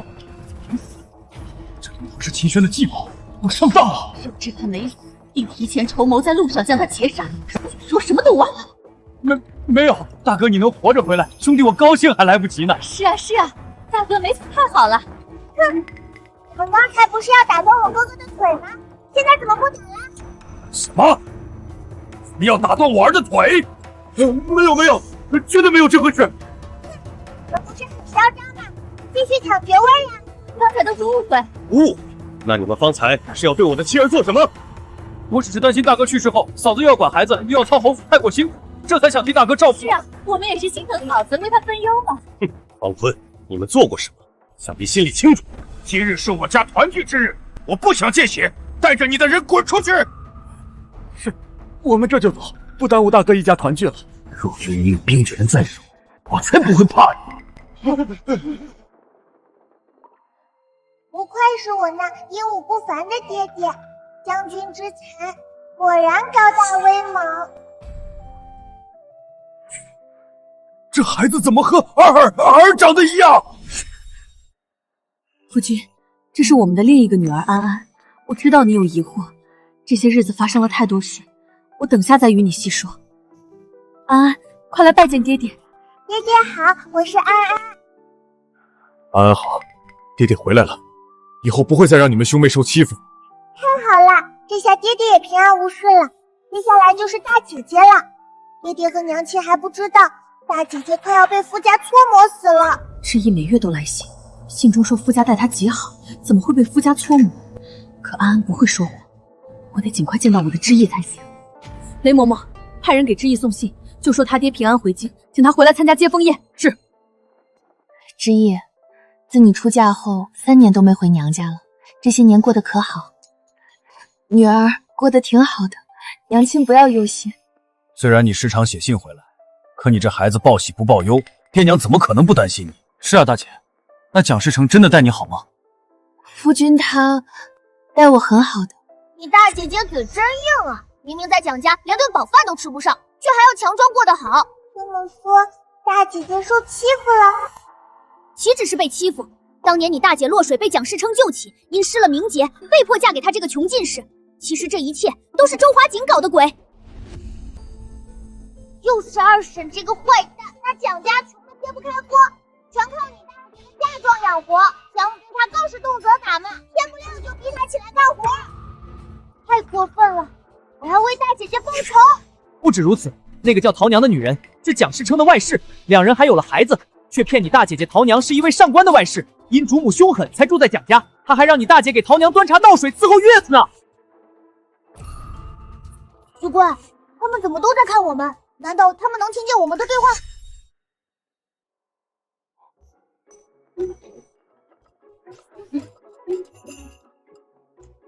大家挺正常的，你别疑神疑鬼的。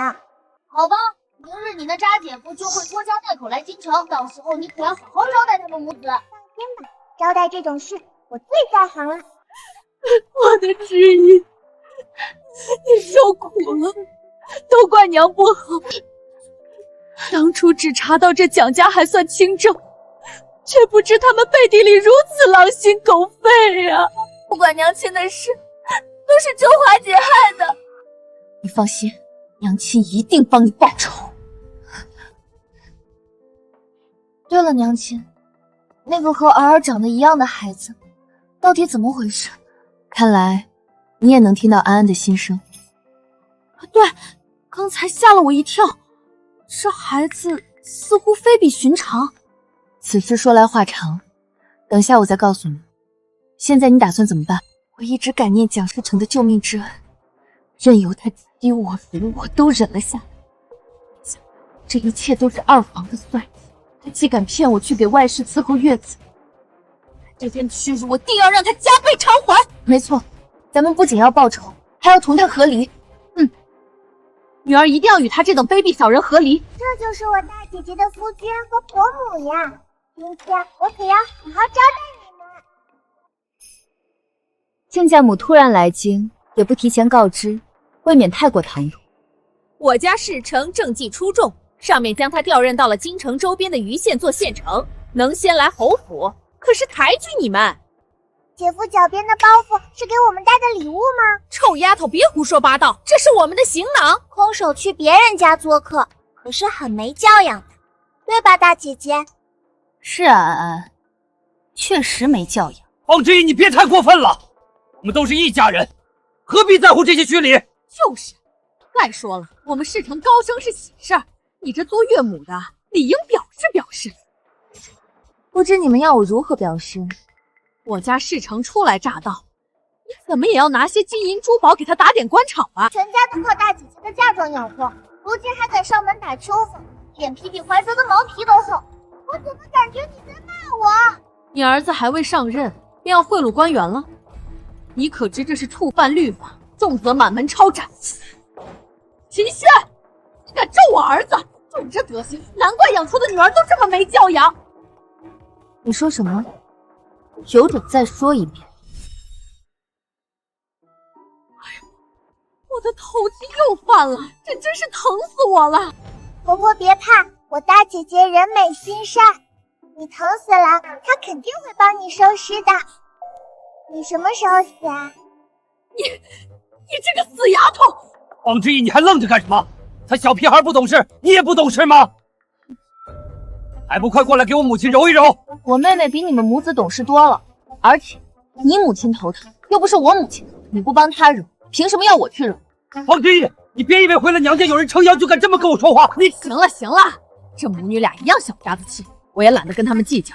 这一路舟车劳顿，十分辛苦，我累了，还是快派下人扶我去休息。听到没有，方之一？还不快给我母亲安排最大的卧房，再派30几个仆从伺候。对了，那上等的燕窝鹿茸也给我母亲端来养养身子。姐夫要住在我家吗？我记得陈依依的前夫君是赘婿，才会住在他娘家。原来姐夫也是赘婿，赔钱货！你敢说我儿是赘婿？他可是进士，如今是一县之长。不是赘婿，又要赖在我们家住，原来你们是无赖啊！你们什么意思？难道就任由这赔钱货胡说八道，羞辱我们吗？放肆！安安是我侯府千金，你们一口一个赔钱货，简直欺人太甚！来人，把这对厚颜无耻的母子给我轰出去！娘亲把他们赶出去，定会有损侯府声誉，倒不如留下来给我解闷。说不定明日一早，他们就会哭爹喊娘的逃跑呢。等一下，我儿现在可是县城了，你别狗眼看人低，等将来我儿平步青云，官至宰府，让你肠子都悔青了。亲家母说的有道理，既然你们想留，那便留吧。西偏院空着，足够你们母子二人住了。方之义，等会儿赶紧过来伺候我和母亲，否则等我出头，第一个休了你。请。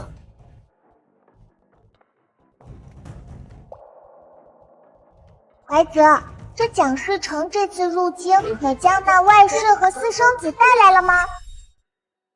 带来了，他们将那桃娘和孩子安置在了来福客栈。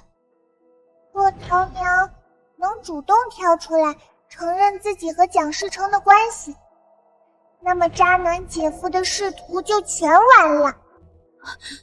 这些年，这对母子一边挥霍我的嫁妆，一边骑在我头上作威作福。从今以后，我绝不会让他们好过。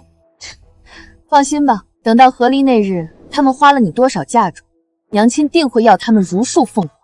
你又在打什么鬼主意？怀泽，你越来越聪明了。你怎么知道我在打鬼的主意？什么？不是，给他们开了鬼眼吧？我的姑奶奶，你这也太缺德了吧！胡说，我这是帮他们见识更广阔的世界，开了鬼眼也没用。大房这边干净得很，根本没有冤死的野鬼。大房这边没有，那就把二房那边的先引过来了。你真是损到家了，谢谢夸奖，本魔王笑纳啦。有时候觉得他们这些坏人也挺可怜的。走吧走吧，明日一早，保证他们自己连滚带爬的跑侯府，再也不敢上门纠缠我那温柔美丽的大姐姐。怎么突然觉得这么冷呢？是啊，总觉得头顶凉飕飕的。哎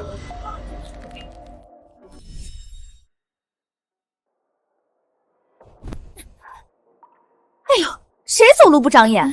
抱歉抱歉。哎呦，这不是陶姑娘吗？您怎么也来了京城？我就是来京城探亲，没想到竟然能遇到方夫人。上次多谢夫人为我伺候月子。陶姑娘客气了。听夫君说，你家男人在官场上没少提携她，我照顾你是应该的。不知方夫人这么着急是要去哪儿？我家夫君升官了，以后必定更加操劳。他们住在侯府，我又要照顾婆母，又要服侍夫君，实在是力不从心，所以想着为夫君挑两房贴心的妾室。你说什么？我说去为夫君挑选妾室啊。方夫人竟如此大度，能容得下妾室？那是当然，若夫君喜欢，我打算将他们都抬做姨娘呢，到时候多为夫君开枝散叶。方夫人还真是贤惠呢。都怪我这肚子不争气，3年都无所出。若是谁能怀上夫君的孩子，我必定好好待他，至少也把我的嫁妆分他一半呢。此话当真？那是当然，我不跟你说了，我得赶紧去给夫君挑人了，告辞。若是让妾室进门，再生了孩子，那岂不是就没有我的地位了？不行，我得抢先一步进蒋家。大姐姐真聪明，我都没提醒她就知道该怎么做了。我总觉得怪怪的，好像大家都知道你在想什么，那岂不是说明我和方家人心有灵犀？接下来你打算怎么办？蒋家母子如此欺负我大姐姐，背后始作俑者是二房。现在我姐姐回来，他们肯定又要使坏。咱们去看看他们在干什么。母亲，因祖母那件事，贵妃对我们家已经生了嫌弃。幸好齐王念着我对他的救命之恩，才没有退婚。如今方知意回来了，万一让齐王知晓我顶替了他的救命之恩，我就完蛋了。放心，那玉佩是你捡到的，就是你的。更何况方知意早就忘了，不会有事的。不行，我不能躲。当初你使计让她嫁给蒋士成，远离京城。如今她回来，我连睡觉都不能安稳。既然如此，那便只有让方知意永远消失了。你的意思是？这件事，母亲来办，你放心吧。这母女俩也太恶毒了吧！抢了大姐姐对齐王的救命之恩，害大姐姐嫁给蒋士琛那个混蛋受辱，如今还想害死大姐姐，如此恶毒，实在是人神共愤，我受不了了！你快出手把他们打死算了。现在不怕我触犯天条了？算了，为了这种人渣触犯天条遭雷劈，实在不划算。有了，我想到一个好主意，保证能让二房自食恶果。我怎么有种不好的预感？二夫人、三小姐，大房那边闹起来了，是大小姐的婆母和夫君，好像是中邪了。真的，太好了，今日终于能好好看看大房的笑话。看来你昨晚搞的鬼效果显著呀。是他们说要找几10个人伺候的，我可是热情款待呢。虽然伺候他们的是鬼，但这是最高级的待遇。我已经习惯了你的歪理。行了，赶紧去收拾烂摊子吧。放开我，让我出去！我不要住在这里了，有鬼，有鬼啊！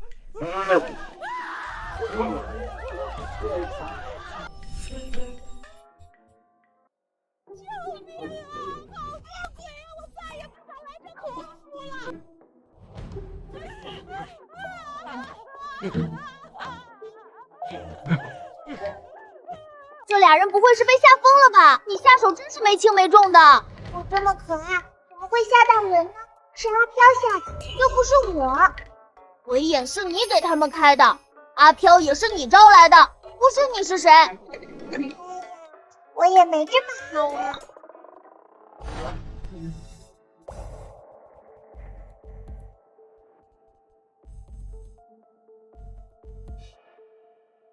发生了什么事？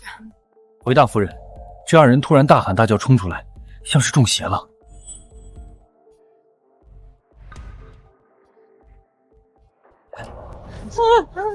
婆母、夫君，你们没事吧？世成，我是桃娘啊，这不是桃姑娘吗？你怎么来了？夫人，救救我的孩子吧！我实在是走投无路了。我又不是郎中，如何能救孩子？你这是做什么？方夫人，孩子发烧急需看诊，可我身无分文，实在没办法才来找孩子的亲爹。你找孩子的亲爹，跑到我侯府做什么？我孩子的爹就是你父亲蒋世成啊！哦，他果然上钩了。夫君，这是怎么回事？知音，你听我解释。事到如今，你还想狡辩吗？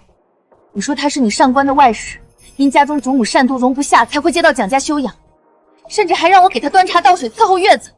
如今到头来，他竟然是你的外室，那孩子是你的私生子。那又如何？我是男人，三妻四妾又有何不可？你欺人太甚！你用嫁妆补贴蒋家3年，你却养了外室，还堂而皇之的带回家，让我这个正统夫人为奴为婢的伺候他，你怎能如此凌辱我？你这小贱人，竟敢打我儿子！大姐姐最好赶紧躺下，这么一来，他们母子恶毒的形象可就稳稳立住了。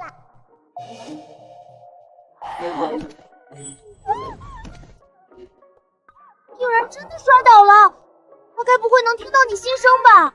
扯什么胡话！我和大姐姐这叫心有灵犀一点通。夫君养我是对我如还打我，我快怎么活呀？这蒋家母子欺人太甚，大街上都敢对儿媳妇下手！天哪，这蒋家母子欺人太甚，公然养外室就算了，还欺骗正妻伺候外室月子。这蒋母一看就是恶婆婆，大街上都敢对儿媳妇下手，背地里指不定心多黑呢。如此道德败坏之人，竟然是县里的父母官，对待发妻都这般狠毒，那百姓还不被欺负死？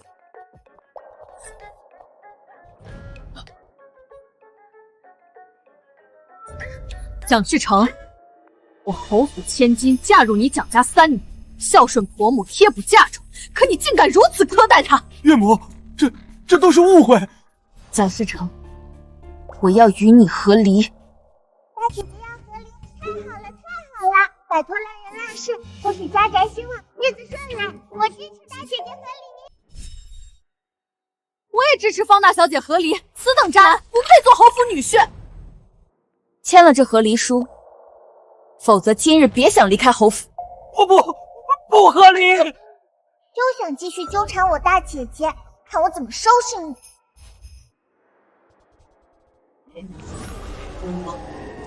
大姐姐，既然姐夫不和离，那就让他们继续住在侯府吧。什么？住在侯府？不要啊！儿子，你快跟这个小贱人和离，我跟他们迟早也要被这些恶闺女弄死！好，和离就和离，我可不想被邪祟缠上，真是晦气！这就想走了？你们还想干什么？你花了我女儿多少嫁妆？3日内如数奉还，少一样我就告你侵占媳妇儿嫁妆，看你这官位还能不能做得下去。滚吧！你儿子的亲爹跑了，你还留在这儿等什么？你们和离了，那我岂不是能和石成名正言顺的在一起了？太好了！我等到我的儿子呀！这个贱人竟然和离了，万一他想起玉佩的事来纠缠齐王怎么办？别急，娘亲自会帮你。周华锦和方辰平很快就要对大姐姐下毒手了，看来我们得想办法反击了。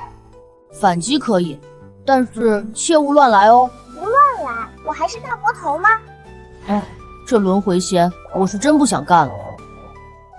娘亲，大姐姐的嫁妆拿回来会放在哪里呀？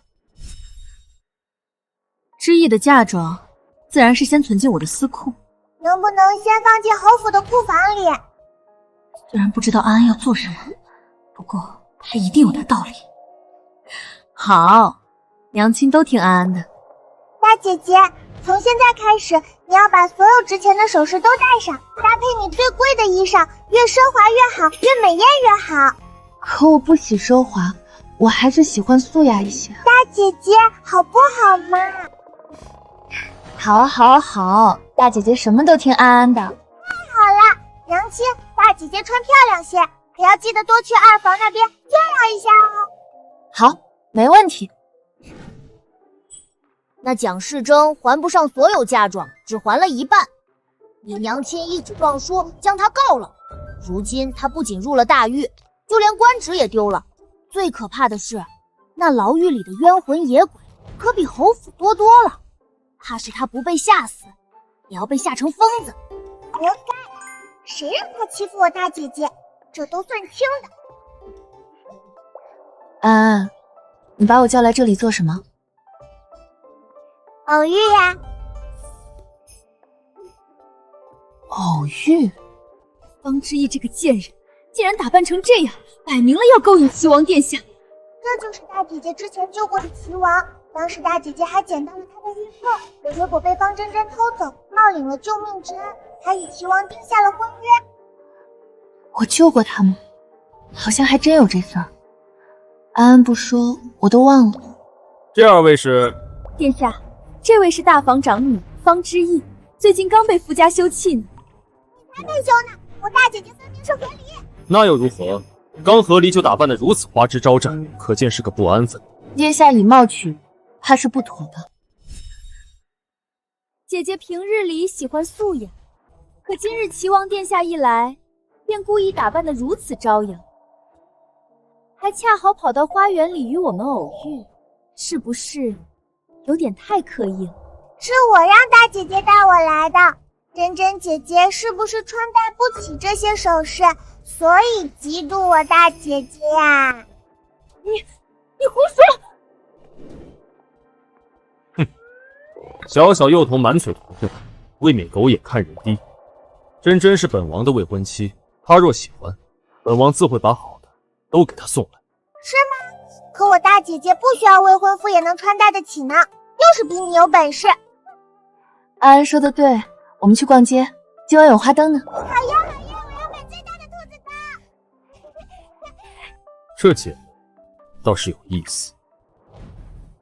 贱人，敢跟我抢男人，我绝饶不了你！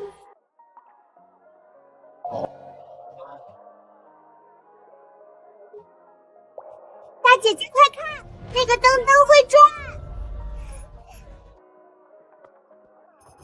安安别跑，等等我！安，你去哪儿了？你去哪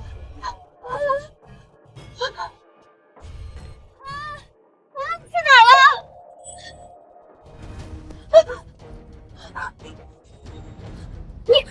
你们是谁？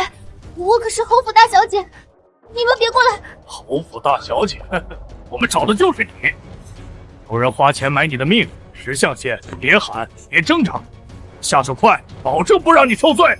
你若乖乖受死，我们就给你留个全尸，如何？别过来！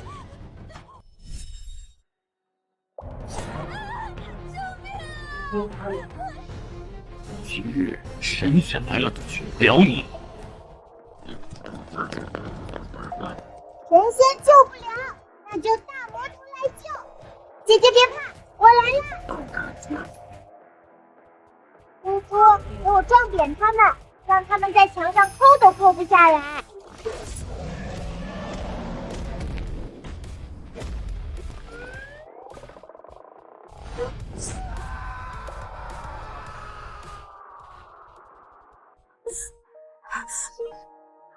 你说你们遇到刺客了，你们没事吧？没事，安安神勇无比，救了我呢。哎呦，人家也没有这么厉害了啦。分明是猪猪厉害。那两个刺客呢？让人绑着关在柴房里了。他们说幕后之人戴着面具，不知道长什么样。可知道是谁指使的？难道没有其他线索？目前还没有。我有，这是从他们身上找到的财物，里面的金银珠宝看着有些眼熟呢。这是啊，难怪你先前跟我提了那样的要求，原来你早想到了。哎，人家碰巧而已嘛。你可真是我们全家的小福星。放心，接下来的事儿就交给娘亲吧。好困，娘亲，大姐姐，我去找尔尔睡觉觉了。这下二房定是百口莫辩，我们终于要赢了。娘亲，若非安安，我们早被二叔一家害得家破人亡。安安真是我们的大恩人，所以到了最后反击的时刻，我们可不能让这孩子失望。哟，大嫂今日穿的倒是素净。也是，毕竟只是侯爷夫人嘛，太张扬了不太好。不像我们珍珍，今儿个是王妃了，我这王爷岳母想低调都不成。那可真是恭喜弟妹了。大嫂啊，你说这人的命怎么差这么多呢？你女儿成了下堂妇，而我女儿呢，却成了王妃。看来我这辈子永远比你高一头。弟妹说完了。怎么，嫉妒我？不高兴了？趁现在使劲笑吧，毕竟待会儿你就笑不出来了。秦轩，你什么意思？放肆！本王迎亲你们也敢闯？谁允许你们来的？王爷息怒，下官奉旨办差，并非有意惊扰王爷喜宴，实在是案情重大，人证物证俱已确凿，不敢有片刻耽搁。什么案子如此兴师动众？侯府二房周氏买凶杀人，意图谋害大房嫡弟方之义，罪证确凿，一律当即刻缉拿归案。我没有，你们凭什么污蔑我？今日是我女儿大婚，你们是谁派来搞破坏的？大人明鉴，我母亲虽性子急性，却断然不会做这等伤天害理的事。今日是我与王爷大喜的日子，定是有人嫉妒我们二房故意设局陷害。齐轩，你干的对不对？你便是再嫉妒我们珍珍做了王妃，也不该派出外人来害我们。你安的什么心？王爷，你可来为我做主啊！今日若真有人在这等场合无中生有、诬告构陷，休怪本王翻脸无情，将所有涉及此事之人全部追责到底。大人，既然有人不见棺材不掉泪，那便请证人。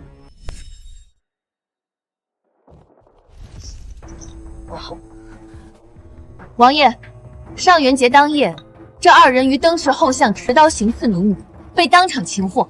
他们身上搜出的银票、金锭以及珠宝，皆可作为物证。谁知道是不是你们大房自己雇的人来演戏？大人，这是侯府库房的直取账册，所涉银两去向均有据可查，其中一些用来收买凶手的金银珠宝，并非市面流通之物，而是我女儿被退回来的嫁妆。什么？没错，就是我让娘亲把大姐姐的嫁妆放进了库房里。侯府库房一堆破烂玩意儿，大姐姐被退回来的嫁妆便是最值钱的，所以他们买凶杀人定会毫不犹豫地挑值钱的物件。大人，这些嫁妆都是御赐之物，是我当年出嫁母亲给我的。如今我和离后，嫁妆便放回了侯府。若您不信，只需查看账册，便知是何人何时从库房中取走。弟妹，你拿知意的嫁妆买凶杀知意，这事儿做的未免也太不讲究。娘亲，你果然最懂怎么杀人诛心。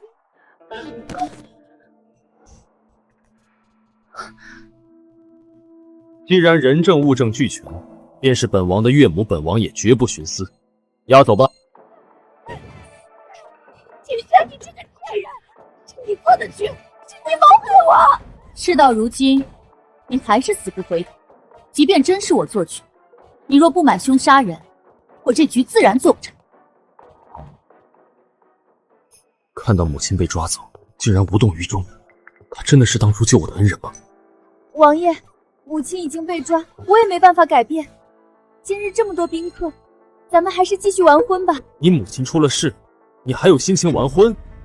本王没想到你竟如此冷血，看来我们的婚事还需要重新考虑。母亲可是为了方珍珍才被抓走，她竟然没事人似的只想嫁人，恋爱脑真是没救啦！他哪里是想嫁人，不过是想攀龙附凤罢了。这齐王眉毛底下挂俩蛋，光会眨眼不会看啊！到现在都不知道我大姐姐才是他的救命恩人，真是个睁眼瞎！我得让齐王知道救命之恩的真相。齐王殿下，请留步。大夫人还有何指教？听闻真真对殿下有救命之恩，这才定下婚约。是又如何？你想干什么？我警告你，休想破坏我与齐王殿下的婚事！冒牌货心虚了。你紧张什么？我不过是随口问问，难道你觉得我有能力可以毁了你和齐王的这桩婚事？你无论做什么，我和殿下都是真心相爱的，我们是不会分开的，是吗？偷来的婚约也能称之为真爱？你胡说八道什么？滚开！你滚开！什么偷来的婚约？大夫人说的是什么意思？王爷，您还不知道吧？当初，骗人！你休想毁了我！不准伤害我娘亲！这玉佩不是我的吗？怎么会在你身上？你说什么？这玉佩是你的？对啊。王爷，你别相信他，这玉佩是我捡的。那你告诉我，你是从何处捡的？我忘了，但这个玉佩真的是我捡的。对啊，在我大姐姐房里捡的，跟偷有什么区别？没错，这玉佩是我在断崖山救人时捡的，不过当时天色太晚，我没看清那人的面目。回来后便将玉佩放在装匣里，等找机会归原主。可是那之后就怎么也找不到，原来是被妹妹偷走了。不是的，王爷，别听他胡说。怪这，本王问当初救助本王的事，你都含糊其辞。原来这玉佩是你偷的。不是的，我是你的救命恩人，我是你的王妃啊！本王与你的婚约就此作废。来人，方真真欺瞒本王，谋害伯母，实在是罪无可恕，立刻关押起来。遵命。抱歉，这么多年，是本王认错了救命恩人。不过是举手之劳，王爷不必挂怀。你若愿意，本王可以。我大姐姐喜欢金子，王爷若是报恩，尽管送金子来，多多益善。至于以身相许，就晚期了哈。安安说的对，王爷，臣女庸俗，喜欢金子。齐轩，你到底想干什么？华锦的事儿，你为何不与我商量就报官？她是你弟妹，是方家的二夫人，你把她送进大狱，方家的脸面往哪儿搁？我不管你用什么法子，去把华锦给我弄出来！这个祖父平日里就偏心二叔一家，如今二婶都明目张胆谋杀我大姐姐了，他竟然还想包庇。别看不知道，一看吓一跳。这老侯爷的命簿也是相当炸裂呀！真的吗？什么瓜，快跟我说说。你绝对想不到，你那个二叔方坤不是老侯爷的亲儿子。妈，真的假的？这么劲爆吗？没错，方坤的生母是柳姨娘，她与方家管事私通多年，你二叔是他们俩的孩子。所以老侯爷当年用自己和老孟氏生的骨肉调换成了别人的孩子养在身边，还想把爵位也给他。公爹，周华锦买凶杀我女儿，人证物证俱在，顺天府一律拿人。我没有这个本事去捞一个杀人未遂的重犯。什么杀人未遂？那是他一时糊涂。再说了，志怡不是好端端站在这儿吗？既然人没事，都是一家人，何必闹到官府去？家丑不可外扬。公爹说家丑不可外扬，周华锦偷我女儿的嫁妆去买凶杀我女儿的时候，怎么不想起家丑不可外扬？方坤带人围我灵堂要抢爵位的时候，怎么不想请家丑不可外扬？您若真怕家丑外扬，就不会在这个时候当着满堂宾客的面，逼我一个做母亲的去救杀我女儿的凶手。你反了，反了！这个家到底谁说了算？我告诉你，齐轩，华锦是老二的妻子，老二是我最疼爱的儿子，他的事就是我的事，你不去，我自己想办法。你又想干什么？别胡来是吧？放心吧，我哪有胡来。你怎么把隐身符给凡人用了？你还不快给他取下来！想看好戏就给我安静点。还不快给我倒杯茶！我说让你给我倒杯茶，你没听见吗？也不知这老不死的能不能把我儿媳救回。你敢骂我老不死的？奇怪，老不死的怎么还没回来？你装什么？我就在这儿，你看不见吗？如烟，花锦折了，真真的婚事也黄了，这下咱们儿子可怎么办？什么？我孙女与齐王的婚事怎么会黄了？这样下去，我们坤儿的爵位可怎么办啊？放心，那老不死的将坤儿当成自己的骨肉，却不知他是我们的儿子。只要他还活着，定能保证咱儿子荣华富贵，享之不尽。你说的也是，等到老佛爷死了，咱们儿子再不济也能继承一半家业，到时候我们一家人就能光明正大在一起了。这俩人加起来100多岁了，亲来亲去的，快辣眼睛了吧？离这么远，我都闻到老人味儿了。果然，老一辈才是最花的。当年我将亲骨肉掐死，没想竟换成了他们的野种。野君养这么多年，甚至苛待大儿子，想将爵位传给野种，我都干了些什么？呀？看祖父这一脸痛苦的样子，怕是肠子都悔青了。接下来简直是重头戏呀！我要杀了他们！我要杀了他们！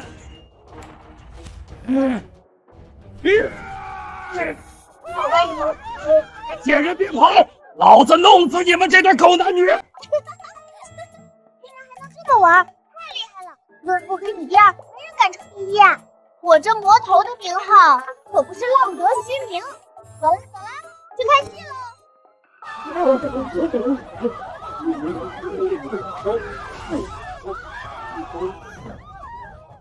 怎么回事？看来是安安的功劳。王坤不是我的儿子，老夫为他们养了40年的野种，甚至亲手掐死了自己的亲骨肉啊！家丑养的比谁都坏，刀子扎自己身上，知道喊疼了吧？公爹，您方才说的可都是真的？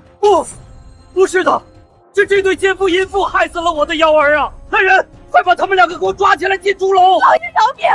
是妾身骗你，是他逼妾身的。贱人，你竟敢血口喷人！明明是你先勾引的我。放屁！是你趁老爷不在，半夜摸进我房里。够了！既然你都不要脸，我也不必替你遮掩。老侯爷，自从你把柳氏接入府中，他不仅做假账昧宫中银子，还经常勾三搭四。你放屁！分明是你收受贿赂，中饱私囊，还偷了不少侯府的天州贡品。你们2个都给我去死！我跟了您这么多年，没有功劳也有苦劳，如今您竟然要我去死？好啊，那就大家一起死！前年侵吞军饷还是奴才替您伪造的账，那些阵亡将士的抚恤银子也是您吩咐奴才去闭嘴。祖父，你们都做坏事了，大家可都听到了，以后不准耍赖哦。没想到侯府竟然有这么多见不得光的丑事。我夫君刚回来还在隐遁，我身为侯府主母，理应替他肃清侯府内外，给众人一个交代，给圣上一个交代。来人，报官！是。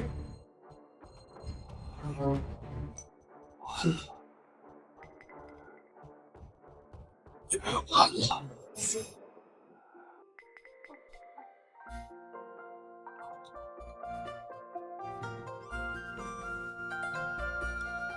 好好吃肉肉，小花糕，谢谢啊，真好吃。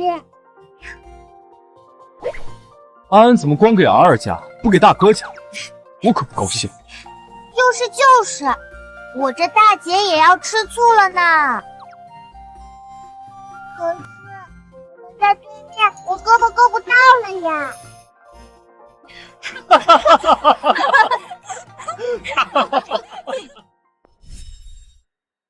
大魔王，你的祖父侵吞军饷，谋害至亲，数罪并罚，判了终身监禁。方坤和方旭遭已经被赶出侯府，流落市井度日。至于柳姨娘和赵平，按律从重惩处。周华锦发配岭南，终生不得回京。方真真欺骗齐王，被关入地牢，郁郁而亡。还有老孟氏，他在流放途中病死了。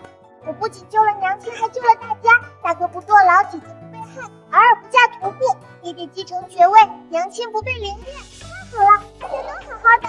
居然是功德！你竟然有了功德！我可是魔，怎么会有功德？定是你救了大房一家，功德圆满，洗去魔骨，飞升上神了。飞升上神有什么？我要留在这里过完这一世。留下也行，但你绝对不能再骑猪撞人了。猪猪才不是普通猪，是坐不准再撞人。上次那俩刺客被撞进墙里，拖了半天才下来。我知道了，你好啰嗦啊！娘亲、爹爹、大哥、大姐姐、儿。爸还有嘟嘟和怀泽，你们都要陪着我。玉安的家人一个都不能少。好，陪着你。